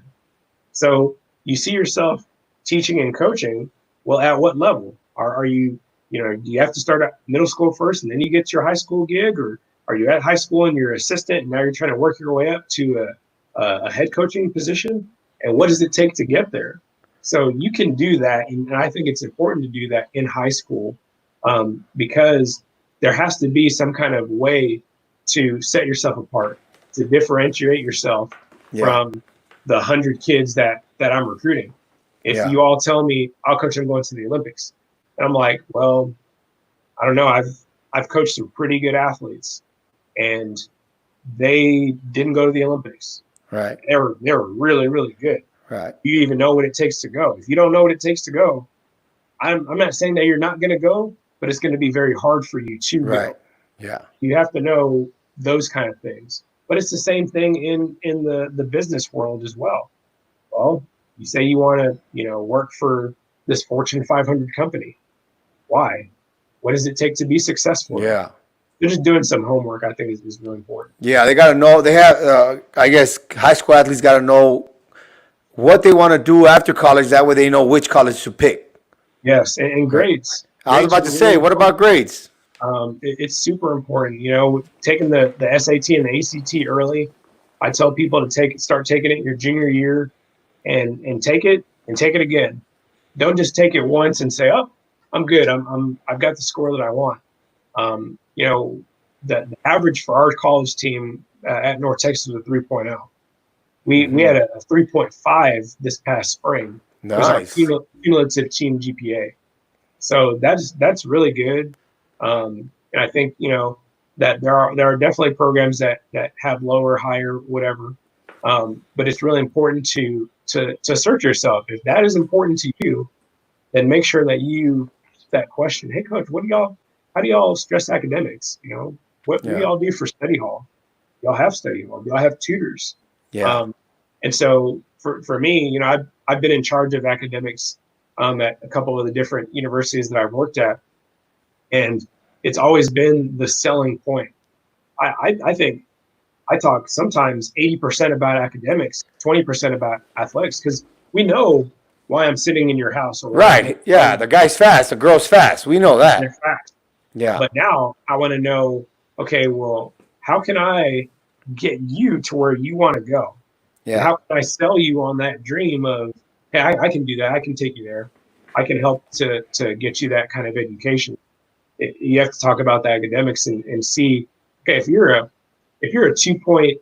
2.8 student as a GPA and you score, you know, a 750 on the SAT, you're not getting into North Texas. You're not getting into a lot of schools. Yeah. Now, if you're a 3.5 and you score an 800, you're just not applying yourself. You should be over 1,000, you know, 11 Yeah. Yeah. Yeah. with a 3.5. So we can see that just on numbers. So we also want to sometimes we identify learning disabilities or deficiencies Right. that sometimes people never get tested. You know, when they're in high school and they get to college, and we're like, oh, now we got to give them these accommodations Yeah. they never had, but now they're excelling because they have more time to take tests. They have note takers, Right. whatever. But that stuff, it's not a cop out or it's not cheating. These are things that are documented learning. You know, Yeah. Yeah. I think nowadays, the trend you is know, there. You make the modifications. yeah. So I think that's huge to get those things identified. And we do that stuff in orientation. There's a lot of universities that do that. You know, when they come for orientation, they take those tests. They're pretty intensive, but they point out some of those learning deficiencies that are there. So that way, when that individual gets to the college, we already have them set up with those kind of accommodations. Cool, man. I think parents probably are getting really informed on this stuff. I'm getting, I like, like I said, I text you and I like picking your brain because you have the experience. What, in your 14 years experience, what can you say that what stands out in some of the best memories from the coaching aspect? And it's I get chills just thinking about it. It's the road trips, just getting to spend time. The day in the day out grind, it's a grind. Uh, we are practicing in college for 42 weeks. The season is See, 42 weeks long. see, I don't think a lot of track guys know that. I didn't know that. 40, 42. When I write out a training plan for a year, it's 40. If I go all the way to nationals, 42 weeks. And in the summer, I tell my athletes, hey, take a month off, don't do anything track related. Then we're getting started again. So it turns around really quick. And so the things that stick out to me, it's not the championships or the All Americans or whatever. It's just the memories of being on the road, going to different, getting to cut up with the athletes, Yeah. getting to to learn things that I didn't even know about them. But now you're in a van with them for 3.5 hours, and everybody else is asleep, and there's one girl or one guy still awake, and they're just talking your ear off, Yeah. And you could say, oh man, just shut up, I just want to concentrate and drive, but you just keep talking to them. Yeah. Well, it's a good flow. It's a And good relationship to have. right, and you get out of the car and you're like, wow, we're still talking to each other. This is awesome.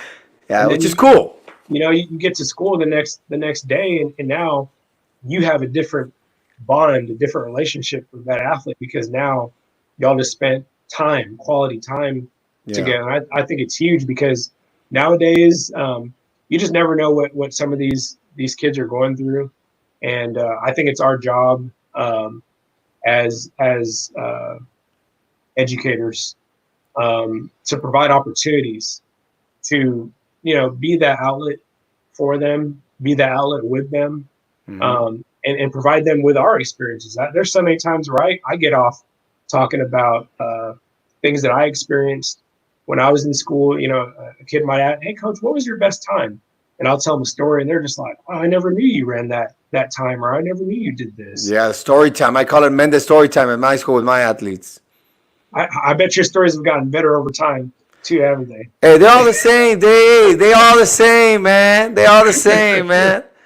Hey, Right. but now I'm going to tell them the story about how I even had you on a broadcast, shared the story, and now I know why you beat me. You were a freshman, I was a junior, a little out of shape. Now I know. We came to I got to the bottom of it. For years it's been bugging me. I was like, there's no way this guy's that much faster than me. But now I know, so I'm glad you came on the broadcast. I'll share it with all the peeps. Man, Dave, thank you so much for your time. Anything else we could talk about? I mean, I can go for another 2-3 hours picking your brain on. See, because my thing is, a real quick question I'm curious about, and this is one during our track season, and I'll tell you what, man, during our track season at our district, we have 3 main districts here in the valley. It's the La Jolla schools have like 8 junior highs. There's the McAllen schools, PSJ, Edinburgh's, right?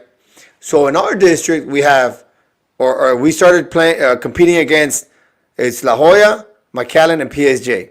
But during the track, it's a 5 track meets, right? Oh, sorry, excuse me. And the first 4, the first one is all La Jolla, and we're trying to scramble and trying to figure out what athletes are going to go where. And then the other 3 are against the other schools with 2 or 3 La Jolla schools, and we alternate. And the last one is the district title. And man, I'm telling you, it's like the Texas relays for us, man. It's serious because we got bragging rights. And there's a story there's an asterisk that I always tell one of the assistant or the other coaches, like, man, I don't want you to comment you got first place. There's an asterisk on your win. We didn't raise the flag on your exchange zone, but whatever. And I always share the story because it really hurts, man. It bothers me. But anyways, that's a different story. But the main objective, the story behind the series of our district title is helping us understand, us junior high guys, how often do you sprint runners during season? Oh, wow. So we're Ferraris. Okay. And for a Ferrari, you got to take care of that Ferrari. We're not, a Neon or something like that. So I count races. I literally will count how many times are you going to run a prelim and a final, 100, 200, a 4x1, a 60, whatever race you're going to run. Now, I would say for my top athletes, we're running about maybe, I would say no more than 10 track meets between indoor and outdoor. That would be kind of a lot. More so in like the 8 to 10 range. So from January all the way until June, they're not running more than 10 meets. So now within those meets, like I said, I look and see how many 60-meter dashes are you running, how many hundreds, whatever. Because it's really important that if we're not chasing marks, the way NCAA system works is you have to hit a mark in order to qualify for like the NCAA championships. Mm-hmm. So we can't just chase marks. We have to make sure that our goals are appropriate. If I know that my 10-4 guy, he's got to run 10-2, and he's not a 10-2 sprinter, we're not talking about NCAAs. We're talking about conference. Right. Get you to place at conference. Yeah. And I march back from his last meet, and I go backwards. If I know that his last meet's going to be conference, I'm going all the way back from conference all the way to my first meet and seeing how many races is he running and when is he going to hit those big marks. And so I want those peaks to happen later toward the championship part of my season. I don't care if he goes to Piggly Wiggly relays and busts out a 10-4, but then he's running 10-7s the rest of the year. So sorry, but like during practice, I'm saying like, so they only, I guess how hard do you work them during the training before a track meet and when they're okay. running stuff like that? Yeah, I'm sorry. I thought you meant like how No, but many. that's good Hey, that's great information to have. So that way you know you got to time it to where they peak at the championship, at the conference, or whatever it may be. Right, right. In order to run fast, you have to train fast. I firmly believe in speed training. We are sprinting. We are touching top end sprinting, max velocities, 95%. We're never, even though I'll say like, well, sprinting, there's no percentage when you're doing a block start. When you're doing a block start, it's 100%. You Okay. have to. You can't say, okay, on this one, go 90%. No, you're going 100%. Yeah. But when we're talking about doing like if I say, okay, guys, we got 4 150s today, whatever. We're doing 4 150s, intensive tempo workout. Hey, this is going to be 90 to 95%. And here is the time range that I want you guys to hit. I want you guys to be between, 17.5 and 16.8 for 150. And I'll say, you two guys should be at 16.8. Right. You three should be here. If you're running 16.5 and you should be running 17, whatever, you're going to blow up because you're running at too high of a percentage. Right. So we'll sprint. Monday, we'll do block starts. Wednesday, we'll do, like I said, some form of like a longer day, 120s, 150s, 300s, 250s. It depends on the time of the year. And then Friday, we're going to come back and we're going to sprint again. And then Saturday, we're going to sprint again. So we're sprinting 4 days out of the week. But the tempos are not always so high on all of those days. But I'd say 2 to 3 of those 4 days are very high. Yeah. But you have to have days in between where they're not all those neuro days where the body can recover and rejuvenate. So we do yoga, we do medicine ball things. Right. The recovery and relax. Things to recover. Go to the pool. Mm-hmm. Yeah, because one of the things, and the way, like you talked about dealing with youth athletes is, I tell them, look, guys, in order for you to train, I guess, you're a football coach and you're intense, and how I go, if you want to be fast, we got to train fast. I get into that coaching mindset that you want to be fast, you got to train fast. And then I try to tell them, look, guys, you guys are talking about, I want to sprint, and this is not a body thing. This is a mind thing. We're attacking the neuromuscular system. And if your body's going at full speed, your brain is going to register it, input it in there, process it, and then it's going to say, okay, this is how fast we are. Now let's get faster. Am I right on point with that stuff for my young athletes right there? For sure, because there's not a lot that you can teach at 80% that they're going to carry over to full speed. Yeah.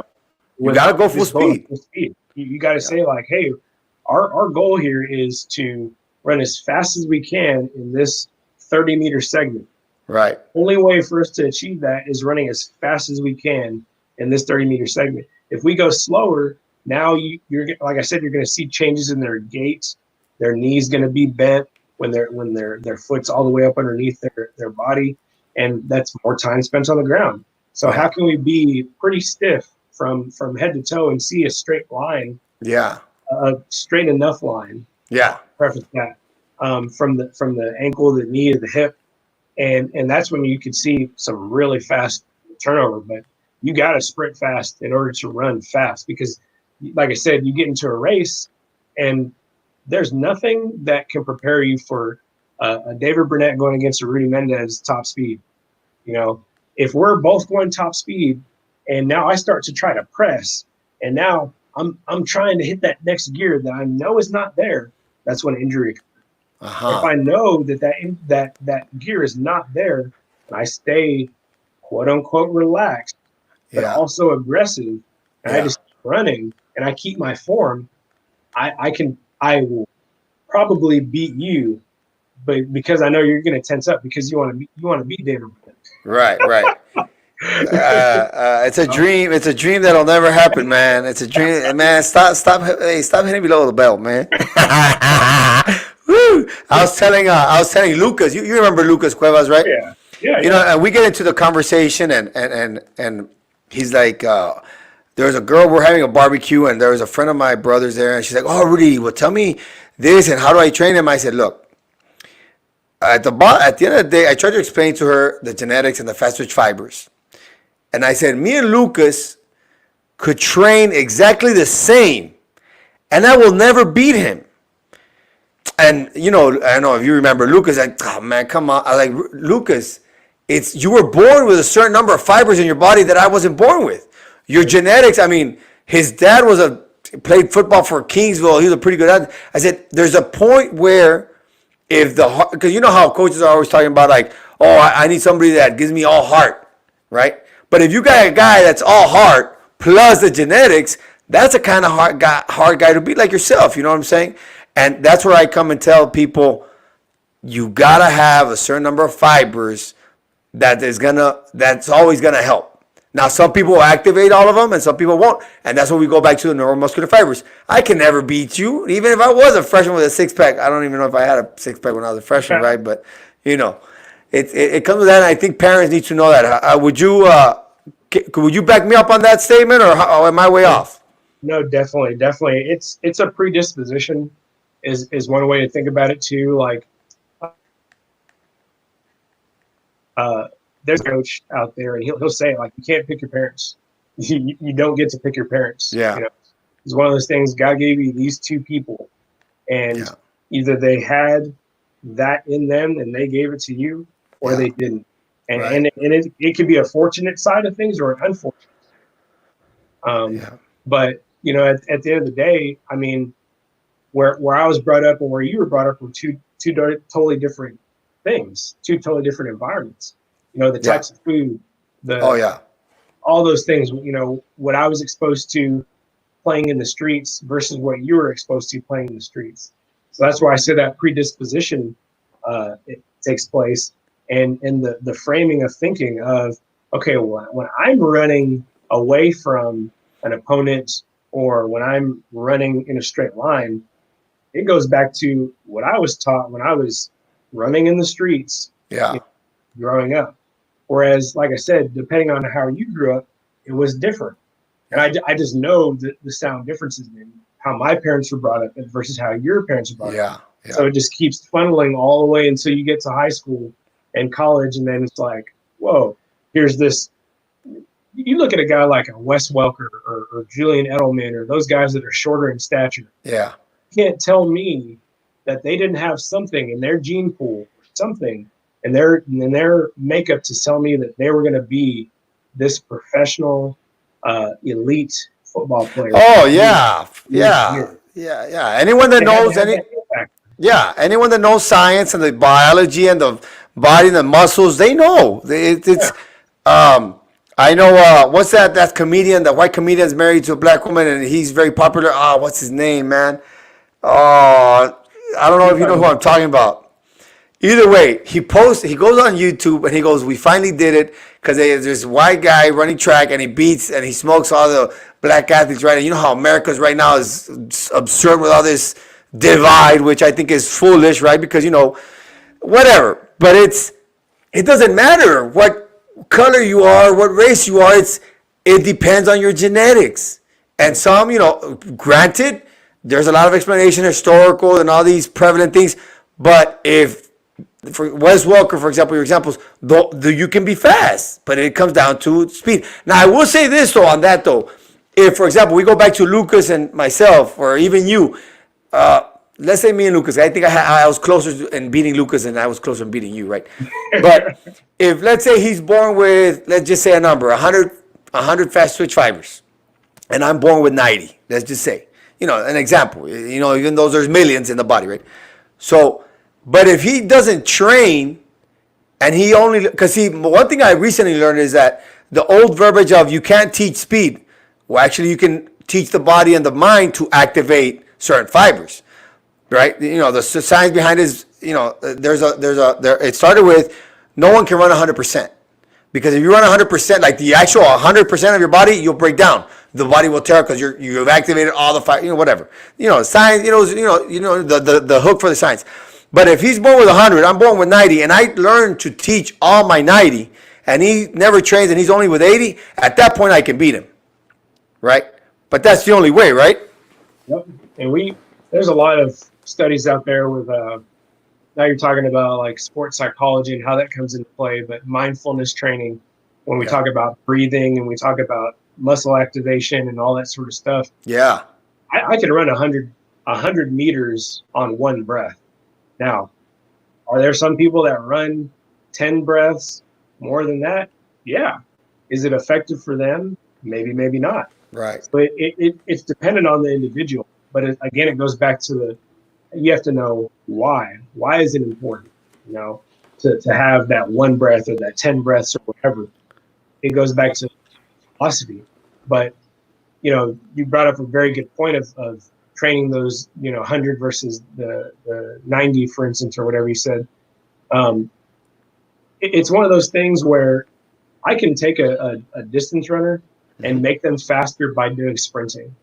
Every athlete needs to sprint. And that's what I did when I was in Washington. We had distance athletes and started doing, sprint drills with them and different core activation, stuff like that. And all of a sudden, whoa, their glutes are getting stronger. Yeah. Their flexors are moving a little bit more readily available. And so it's like, wow, they're not as injury prone.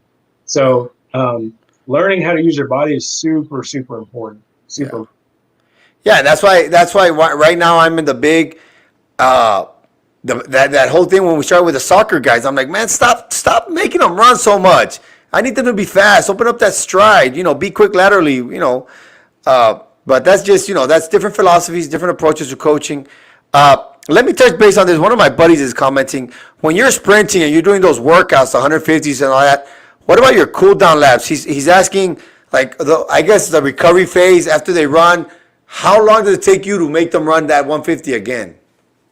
Okay, so it's highly dependent on the type of energy system that we're trying to work. Okay. But if I'm going 150 meters, I'm probably in the realm of like a 90% effort. Okay. So the way I always think about it is the shorter, the more intense. If I'm going like 250, 300, and there's variance to that, don't get me wrong. But like I said, if I'm doing like 4 150s, for instance, is a workout that I'll do, we might be doing like 5 minutes rest, and we're at, like I said, that 85, 90% effort. And so that's where you can start individualizing with the athletes and say, if you look at them and they're bent over and breathing super hard and they just did one, ooh, it's gonna be a long 4. Maybe out of shape. Maybe they're super out of shape, or maybe they're only gonna do 2 or 3 for that person, and these other people are gonna do the 4. Well, so that's where I can kind of individualize it. Nice, man. Man, Dave, I mean, we can go on, but I know it's late. I think we're going to cut it short here for the people. I think it was very informative, the recruiting process. One last question. So there's summer track, right? And this year there was no summer track. I have my kids in summer track. Those junior high kids I train, some of them do summer track. How often do you guys go recruit in summer track, or do you guys base yourselves more of high school track? Oh, no, all the time. All the time. I was down in San Antonio. Maybe that was last year or the year before, at one of the association meets. Yeah. And so we go down there to see not just the juniors that are going to be the seniors, but we're looking below also and seeing like, oh, wow, that kid, they're only, 10 years old, but they're pretty fast. Yeah. And you kind of scribble down their name, and then in the years to come, you remember them. You remember what they did. So we're always recruiting. Yeah. We're recruiting from the time we walk in the door. We're recruiting people on how they're interacting with, how they warm up, how they cool down. One thing that I love to do is just, when I was at that meet in San Antonio, I was looking at the warm up. Yeah. For half the time, and then I'd look at the events, of course, but I'm looking at the warm up to see, okay, this person that runs fast, what are they doing for their warm up? Yeah. Are they taking it serious, or they just go out there and do 10 minutes and then they go run? So you're assessing how well they're focused and how much they know and stuff like that? Their approach? Right. How do they take victory? How do they take defeat? Are they out there showboating and talking trash to people? Or are they humble, maybe shake a hand or something like that, give a dap or whatever? Yeah. But yeah, there's we're always recruiting in every sense of the matter, even social media. Yeah. Recruiting. But no, we go out there for summer track all the time. And one thing to take into consideration is, even though we don't know a specific time frame of, okay, I think the UIL had put out some dates for when, things are going to be taking place for the spring or whatever. Yeah. Sports, but that could change at a drop of a hat. Yeah, with the whole We don't situation know. they're in. Right. And so being ready right now is the best time to be ready. Yeah. Don't wait for, well, I didn't know that, no, just act as if you were in a regular year, you would be starting football in a couple of weeks, and be ready. The students should be training. Just be training. And that's when you know that, you have a good, sound mindset as an athlete, because intrinsically you're motivated. The extrinsic stuff, it's going to change. It shouldn't be the opponent that you're facing, or, the scholarship that you might get if you do really well. It should be, no, I say that I'm a hard worker and I'm talented, and I know that what I'm going to do is going to help me to get to where I want to go. So I'm going to put in the work, regardless of if Coach Mendez is watching me or my mom or whoever. It doesn't matter where I'm at. I could be in a park. I could be in my backyard. I'm putting in work. Yeah. So that way, when the opportunity does come about, boy, whether it's summer track or whatever, you're ready to go. Because again, we're always watching. I ran into a kid one time. I can't remember where we were at. It was like a grocery store or something. And then later, come to find out that it was a kid that he was a pretty decent athlete at a school. And I ran into him in the grocery store, and I just saw how he was acting. I'm like, no, I'm not going to recruit this kid. Yeah, because you saw him when no one was looking. Yeah, the way he was carrying himself. Yeah. And then when I saw him in action, it was like Jekyll and Hyde. It was two totally different people. I said, no, I want the same guy that's going to be the same guy, right, despite the circumstance. And I guess that's where it goes back to the fact that when you're recruiting, you make that visit, the flow of the conversation and how normal they are and how they're themselves, which is really important. Even in the business world, I remember when in the student development aspect of it is when you're in an interview, you just want to be yourself. And because you want to get hired for who you are. That way, when you are working, because the flow was already there since the beginning. Right, right. So that's a good thing to know. Hey, let me ask you this. So the other day we were talking about how the basketball players, YouTube highlights and tournaments and showcases. What about camps? Do you guys have track like collegiate? I mean, I know there's football camps. I know there's basketball camps. The track camps. Does that happen with you guys? Yeah. We were supposed to host a Nike camp. Nike was going to be putting it all on this year and everything, but with the whole coronavirus situation, everything got canceled. But we do host camps, and there are several camps out there in Texas that I highly recommend if people have the opportunity, to be a part of that kind of stuff. I've even thought about doing my own like clinics and stuff. Go to different locations and a clinic, 2 or 3 days or something like that. Because I think just the return on the investment is huge.